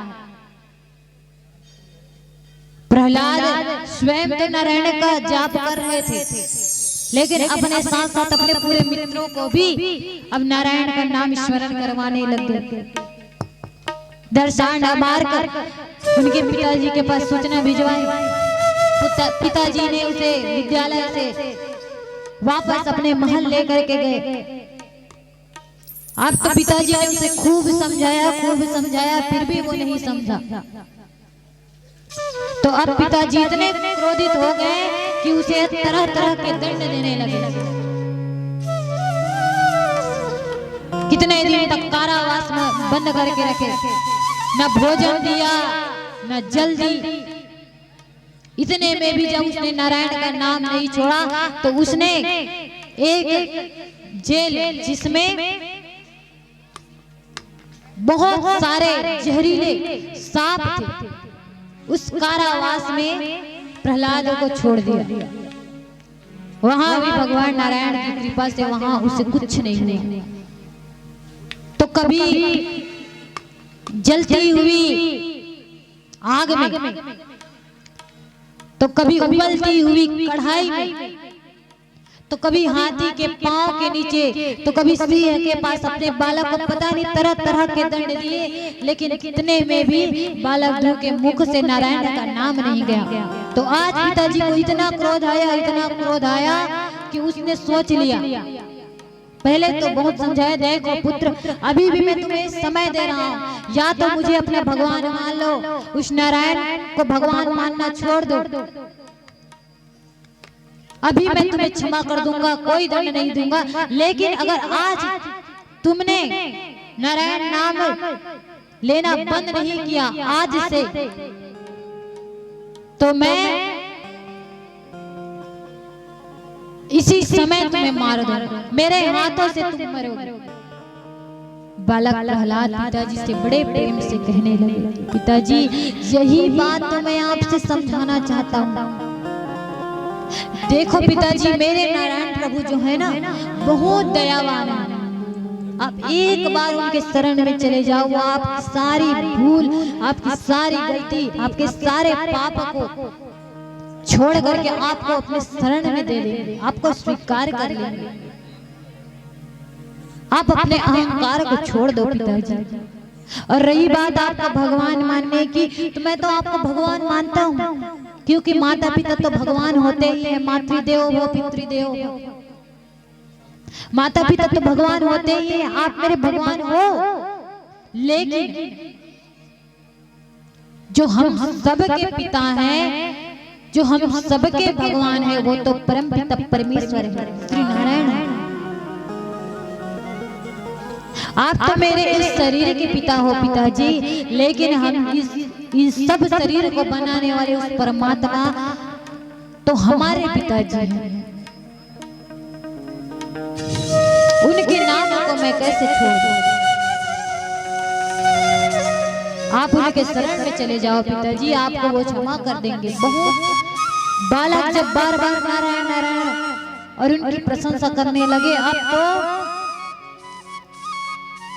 हिरण्यकश्यप से रहा नहीं गया, जोर से चिल्लाए, बस अब तुमने बहुत नारायण का नाम ले लिया, चुप हो जाओ, अब एक बार भी तुम्हारे मुंह से मैं नारायण का नाम नहीं सुन सकता। जिस नारायण का तुम उसका गुणगान करते हो, क्या सबूत है कि वो भगवान है? तुम्हारे परम पिता परमेश्वर है, हम सबको बनाने वाले हैं। कहाँ है तुम्हारे भगवान? दिखाओ मुझे, दिखाओ तो मान जाऊं। बोले पिताजी, वो तो कण कण में भी राजी थे, हम सब में है, आप में है, मुझ में है, चींटी में है, हर जीव जंतु में है, हर जगह है। बोले अच्छा, हर जीव जंतु में है, हर जगह है, सब में है, तो बताओ क्या उस खंबे में तुम्हारा नारायण है? बोले हाँ, उस खंबे में भी मेरे प्रभु है। ठीक है, अभी पता चल जाएगा। अगर उस खंबे में तुम्हारा प्रभु ना हो तो अभी इसी तलवार से तुम्हारी हत्या कर दूंगा। जैसे ही गदा को उठाए और गदा में जैसे ही खंबे को मारा कि खंबे से भगवान नृसिंहदेव भयंकर रूप में प्रकट हो। बोलिए नृसिंहदेव भगवान की। बड़ा भयंकर रूप लेकर के भगवान नृसिंहदेव प्रकट हुए और उस खंबे से कूद करके हिरण्यकश्यप के ऊपर आक्रमण करने लगे। हिरण्यकश्यप कहने लगा, अच्छा तो यही तुम्हारे प्रभु है, पता चल जाएगा कि ये कितना बलवान है, कितना शक्तिशाली है। गदा उठाए और भगवान के साथ युद्ध करने लगे। युद्ध करते करते सायंकाल हो गया। जैसे ही सायंकाल हुआ, भगवान नारायण जो नृसिंहदेव के रूप में आए थे, तुरंत हिरण्यकश्यप को अपने दोनों हाथों से उठा करके अपने गोद में बैठाए। बोले, हिरण्यकश्यप, मैंने तुम्हें इतना मौका दिया, अब तुम्हारे पाप का घड़ा भर चुका है। तुमने संतों के ऊपर अत्याचार किया, मैं चुप रहा। तुमने तुमने हर बार पाप किया, मैं सब देखते रहा फिर भी चुप रहा। तुमने मेरे भक्त इस छोटे से बालक जो तुम्हारे स्वयं के पुत्र है इसके ऊपर भी तुमने अत्याचार किया। कभी हाथी के पैरों के नीचे तो कभी सिंह को खिलाने के लिए ले गए स्वयं के पुत्र को, कभी सांपों के बीच में छोड़ दिया, कभी जलती हुई अग्नि में डाल दिया। मेरे भक्त के ऊपर तुमने पता नहीं क्या क्या अत्याचार किया। मैं सब सहता रहा लेकिन अब नहीं, अब तुम्हारे पाप का घड़ा भर चुका है। अब तुझे मेरे हाथों से मरने से कोई नहीं बचा सकता। जब इतना हिरण्यकश्यप सुना तो वो हंसने लगा, तुम मुझे मारोगे? अरे तुम्हें क्या पता, मैं कैलाश पर्वत में 1 वर्ष तपस्या किया हूँ। मुझे वरदान प्राप्त है, न मैं अस्त्र से मरूंगा न शस्त्र से मरूंगा, न दिन में मरूंगा न रात में मरूंगा, न मनुष्य से मरूंगा ना कोई जानवर से मरूंगा। और तुम कहते हो तो मुझे मार दोगे। भगवान ऋषिदेव मुस्कुराए, बोले अरे मूर्ख, मुझे ठीक से दे। और इस समय को दे, ना ये दिन है न रात है, सायंकाल का समय है। और तू कहता है न आकाश में मरूंगा न पाताल में, तो ठीक से देख, ना तू अभी धरती में है ना आकाश में है, अभी तो तू मेरे गोद में बैठा हुआ है, मेरे गोद में लेटा हुआ है। ना अस्त्र से मरूंगा ना शस्त्र से मरूंगा, तो सुन, ना मैं तुझे अस्त्र से मारूंगा ना शस्त्र से मारूंगा, मैं तो तुझे अपने नाखूनों से मारूंगा। और रही बात न जानवर से न नर से मनुष्य से मरोगे, तो मुझे ठीक से देख, ना मैं जानवर हूँ और ना ही मनुष्य हूँ, क्योंकि भगवान आधे सिंह के रूप में आए थे और आधे मनुष्य के रूप में आए थे। नृसिंह नाम से स्पष्ट है, नृसिंह आधा शरीर सिंह का और आधा शरीर नर का। अब तो भगवान इतने भयंकर रूप में, जैसे सिंह को आप देखे होंगे, जब अपना शिकार उसे मिल जाता है तो कैसे एकदम आंखें बड़ी बड़ी लाल, जीभ बाहर आ जाती है, एकदम जैसे एकदम क्रोध में हो, तो वैसे ही भगवान का रूप आ गया। अब तो भगवान ने अपने नाखूनों से हिरण्यकश्यप के पेट फाड़े और पेट फाड़ करके उनके रक्त को पान करने लगे। और भगवान इतने भयंकर रूप में आ गए, इतने आश्चर्यजनक रूप में आ गए, सिंह के खूंखार से हम डर जाते हैं, और सिंह का उतना भयंकर रूप देखोगे तो कितना डर लगेगा।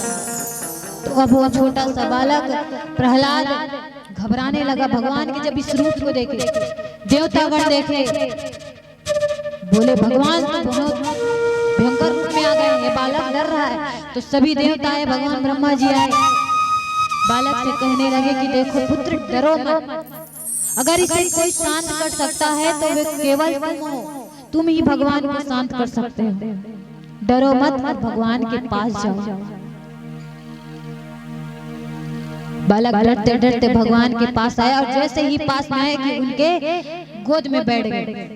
जैसे ही गोद में बैठे, प्रहलाद को देखे कि भगवान धीरे धीरे करके शांत होने लगे, और जैसे गाय अपने बछड़े को अपने जिह्वा के द्वारा चाटती है, वैसे ही वो बालक प्रहलाद को चाटने लगे, प्रेम करने लगे, और धीरे धीरे करके भगवान शांत हो गए। तो श्री सुखदेव जी महाराज राजा परीक्षित को बताते हैं कि देखो परीक्षित, ना भगवान किसी को मारते हैं ना किसी को बचाते हैं, वो उन्हें उनके कर्म के द्वारा मिलती है। हिरण्यकश्यप ने कर्म ही ऐसा किया कि भगवान को उसे मारना पड़ा, लेकिन भगवान के हाथों से मर करके भी उसे मोक्ष गति मिल गई। और भक्त जितने बार भी विपत्ति में आए, जितने बार भी उसके ऊपर विपत्ति आया, भगवान उसकी रक्षा की। तभी तो प्रहलाद के ऊपर इतना अत्याचार हुआ, नहीं तो कोई उबलती हुई पानी से कोई बच सकता है, पूरा शरीर जल जाता। आग में बैठा दिया था फिर भी बच गए, हाथी के पैर के नीचे डाल दिया फिर भी बच गए। क्यों? क्योंकि भगवान की कृपा, भक्त के ऊपर भगवान की कृपा होती है। बोलिए श्री कृष्ण कन्हैया लाल की, श्री भागवत भगवान की, श्री नृसिंहदेव भगवान की।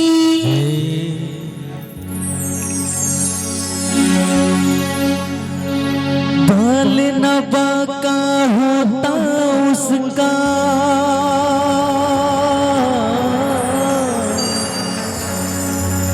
बाल न बाका होता उसका, जिसका रक्षक दया निधान, मारने वाला है भगवान, बचाने वाला है भगवान,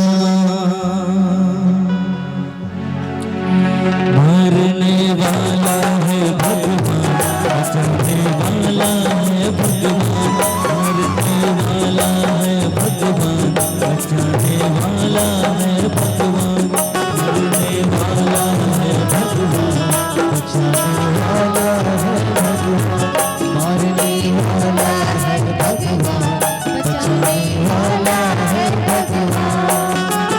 बाल न बाका होता उसका, बाल न बाका होता जिसका, जिसका रक्षक दया निधान, मारने वाला है भगवान, बचाने वाला है भगवान, मारने वाला है भगवान, बचाने वाला है भगवान।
अगन आकाश पवन वन केवल उसकी सत्ता, केवल उसकी सत्ता।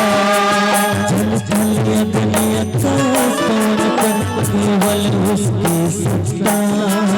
प्रभु इच्छा के बिना यहाँ का हिल न सके एक पत्ता, हिल न सके एक पत्ता, हिल न सके एक पत्ता।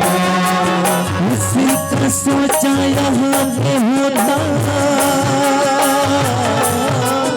उसी का सोचा यहाँ पे होता, उसकी शक्ति महान। मारने वाला है भगवान, बचाने वाला है भगवान, मारने वाला है भगवान, बचाने वाला है बाल न बाका होता उसका,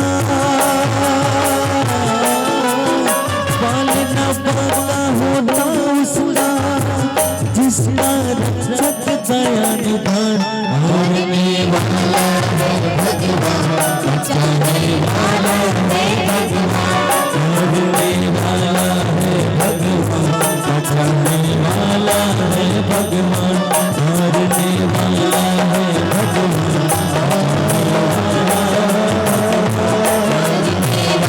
भगवान।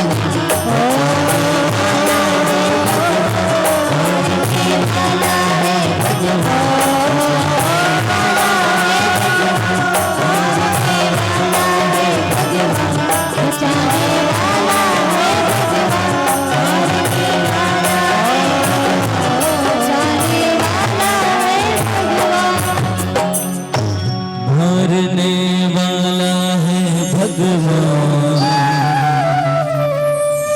बचाने वाला है भगवान।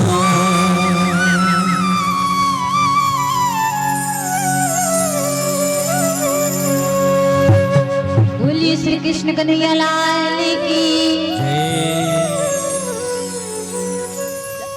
आज की कथा को यहीं पर विराम देते हैं और एक सुंदर भजन का आनंद लेंगे। इसके पश्चात आरती के लिए आप तैयार रहेंगे। लेकिन बहुत सुंदर भजन प्रस्तुत किया जाएगा, लेकिन अब आप सबको दोनों हाथ उठा करके ताली बजाना है, ताकि हमारे मन के अंदर जो आलसीपन आ गया वो दूर हो। वो कर लिए दोनों हाथ उठा के ताली बजाना है। रोज बोले लगते, लेकिन जोर से जयकारे लगाओ, ताली बजाओ। भाई भगवान में इतना विश्वास है, भगवान से हम इतना श्रद्धा रखते हैं, प्रेम रखते हैं, लेकिन भगवान के कीर्तन में ताली बजाने से हमारा संकोच लगता है। कितनी बड़ी बात है। चलो दोनों हाथ उठा करके ताली बजाना है। उठा पूरे हाथ ताली के साथ। भगवान ने भी दिखाई देना चाहिए कि हमार भक्त मन मोल बुलावा थे। देख कैसे मोर कीर्तन में एकदम मग्न हो गए, ऐसे भगवान ने भी लगना चाहिए। उठा पूरे हाथ। बोलिए श्री कृष्ण कन्हैया लाल की, श्री भागवत भगवान की, श्री राधा रानी की जय। जय श्री राधे, जय जय श्री राधे, जय जय श्री राधे। श्री राधे। रखना है हाथ परे चढ़ाए रहा। परीक्षित जी और बाबा जी, आप आरती की तारीख पे सारी तैयारियां बना के रखेंगे। भजन के पश्चात आरती होगी। बोलिए वृंदावन बिहारी लाल के जय हो।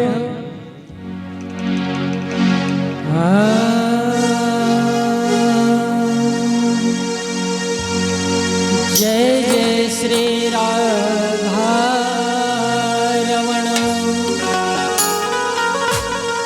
जय जय नवल किशोर, जय गोपी चित चोर प्रभु, जय जय माखन चोर। राधा मेरे मातु है, पिता मेरे घनश्याम, इन दोनों के श्री चरणों मेरा बारंबार प्रणाम।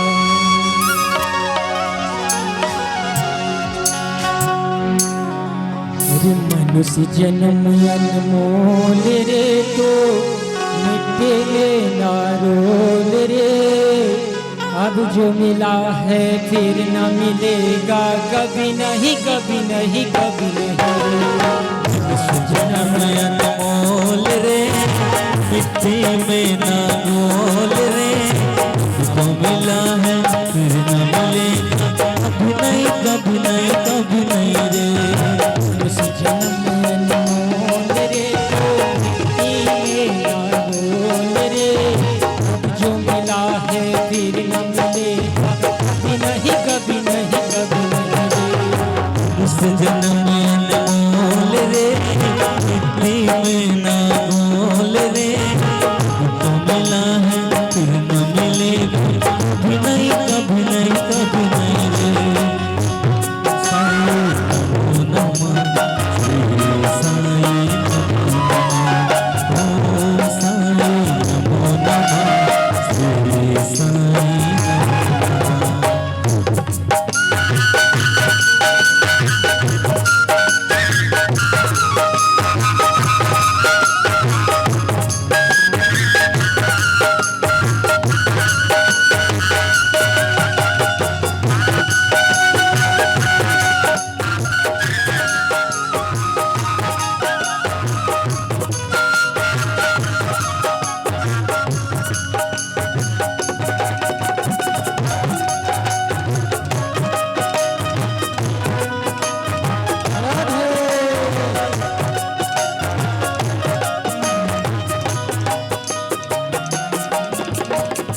सत्संग में आया कर, प्रेम प्रभु के गाया कर। सत्संग में आया कर,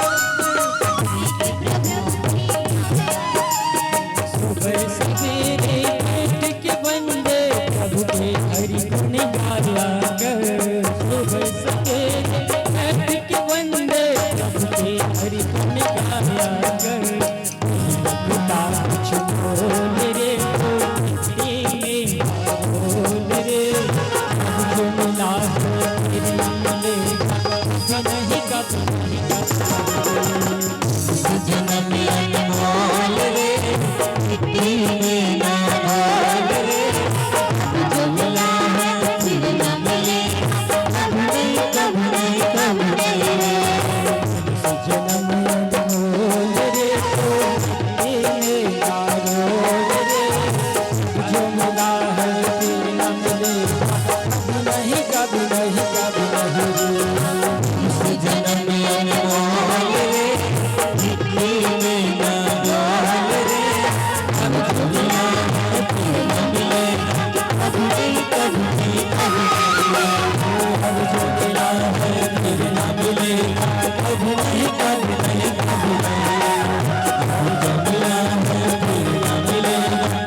प्राणस्य मुखादग्निरजाय दायद्गुं भवेः प्रजननं मे अस्तु दशभेरगुं सर्वगणगुं स्वस्तये आत्मसनि प्रजासनि पतितनि लोकसन्य भयसनिः अग्निः प्रजां बहुलां मे करोतोन्नं पयोरेतु अस्मासु दत्त। श्री राधे।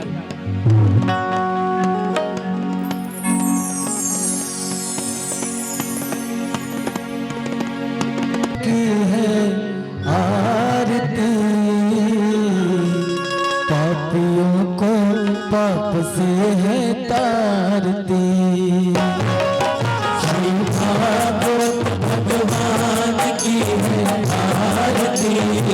पापियों को पाप से है तारती, पापियों को पाप से है तारती, पापियों को पाप से है तारती, पापियों को पाप से है तारती, पापियों को पाप से है तारती। श्री भागवत भगवान की है आरती, पापियों को पाप से है तारती। श्री भागवत भगवान की है आरती, पापियों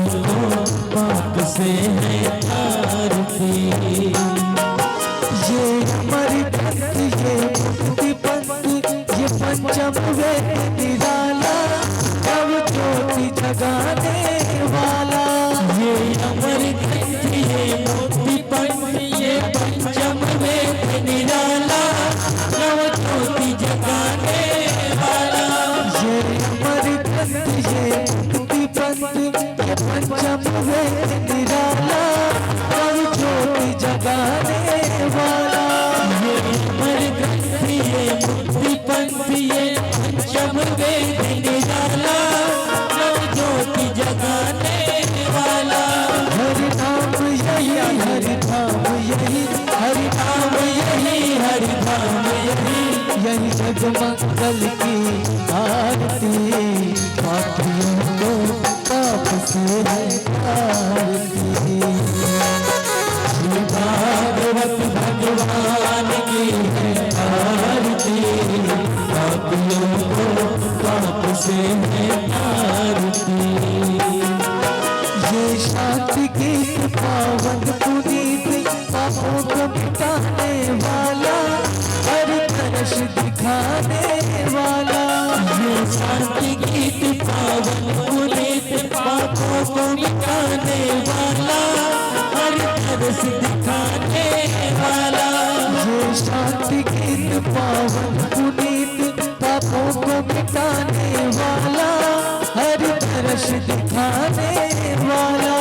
ये शांति गीत पावन पुनीत पापों को मिटाने वाला हर तरस दिखाने वाला। यह सुख करती यह दुख हरती यह सुख करती यह दुख हरती श्री मधुसूदन की आरती पापियों को पाप से आरती। श्री भागवत भगवान की है आरती पापियों को पाप से है आरती। ये मधुर बोल जग पंथ खोल सन्मार्ग दिखाने वाला बिगड़ी को बनाने वाला। ये मधुर बोल जग पंथ खोल सन्मार्ग दिखाने वाला बिगड़ी को बनाने वाला। ये मधुर बोल जग पंथ खोल सन्मार्ग दिखाने वाला बिगड़ी को बनाने वाला। ये मधुर बोल जग पंथ खोल सन्मार्ग दिखाने वाला बिगड़ी को बनाने वाला। श्री राम यही घनश्याम यही श्री राम यही घनश्याम यही श्री प्रभु महिमा की आरती पापियों को पाप से है तारती। श्री भागवत भगवान की है आरती पापियों को पाप से है आरती। पापियों को पाप से है तारती।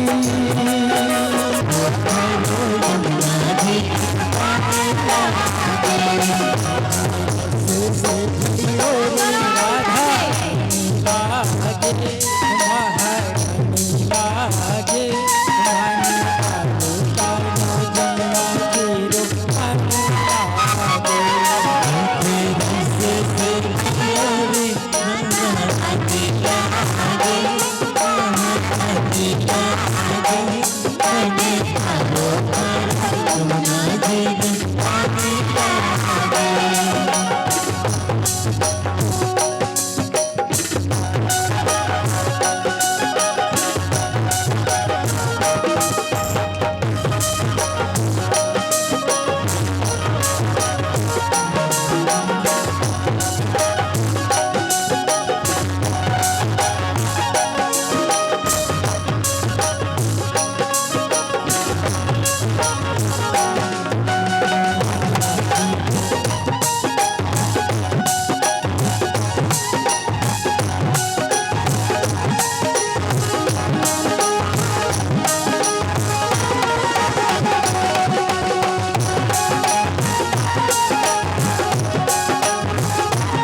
मानसरोवर पुण्य गली में गली में परेशानी आगे पीछे गाड़ी बाएं ऊपर नीचे ओम ओम में ओम ओम में अंग अंग में अंग संग में बात बात में साथ साथ में हाथ हाथ में जहाँ भी देखो कहाँ भी देखो कहाँ भी देखो राधे राधे क्या मिला के राधे राधे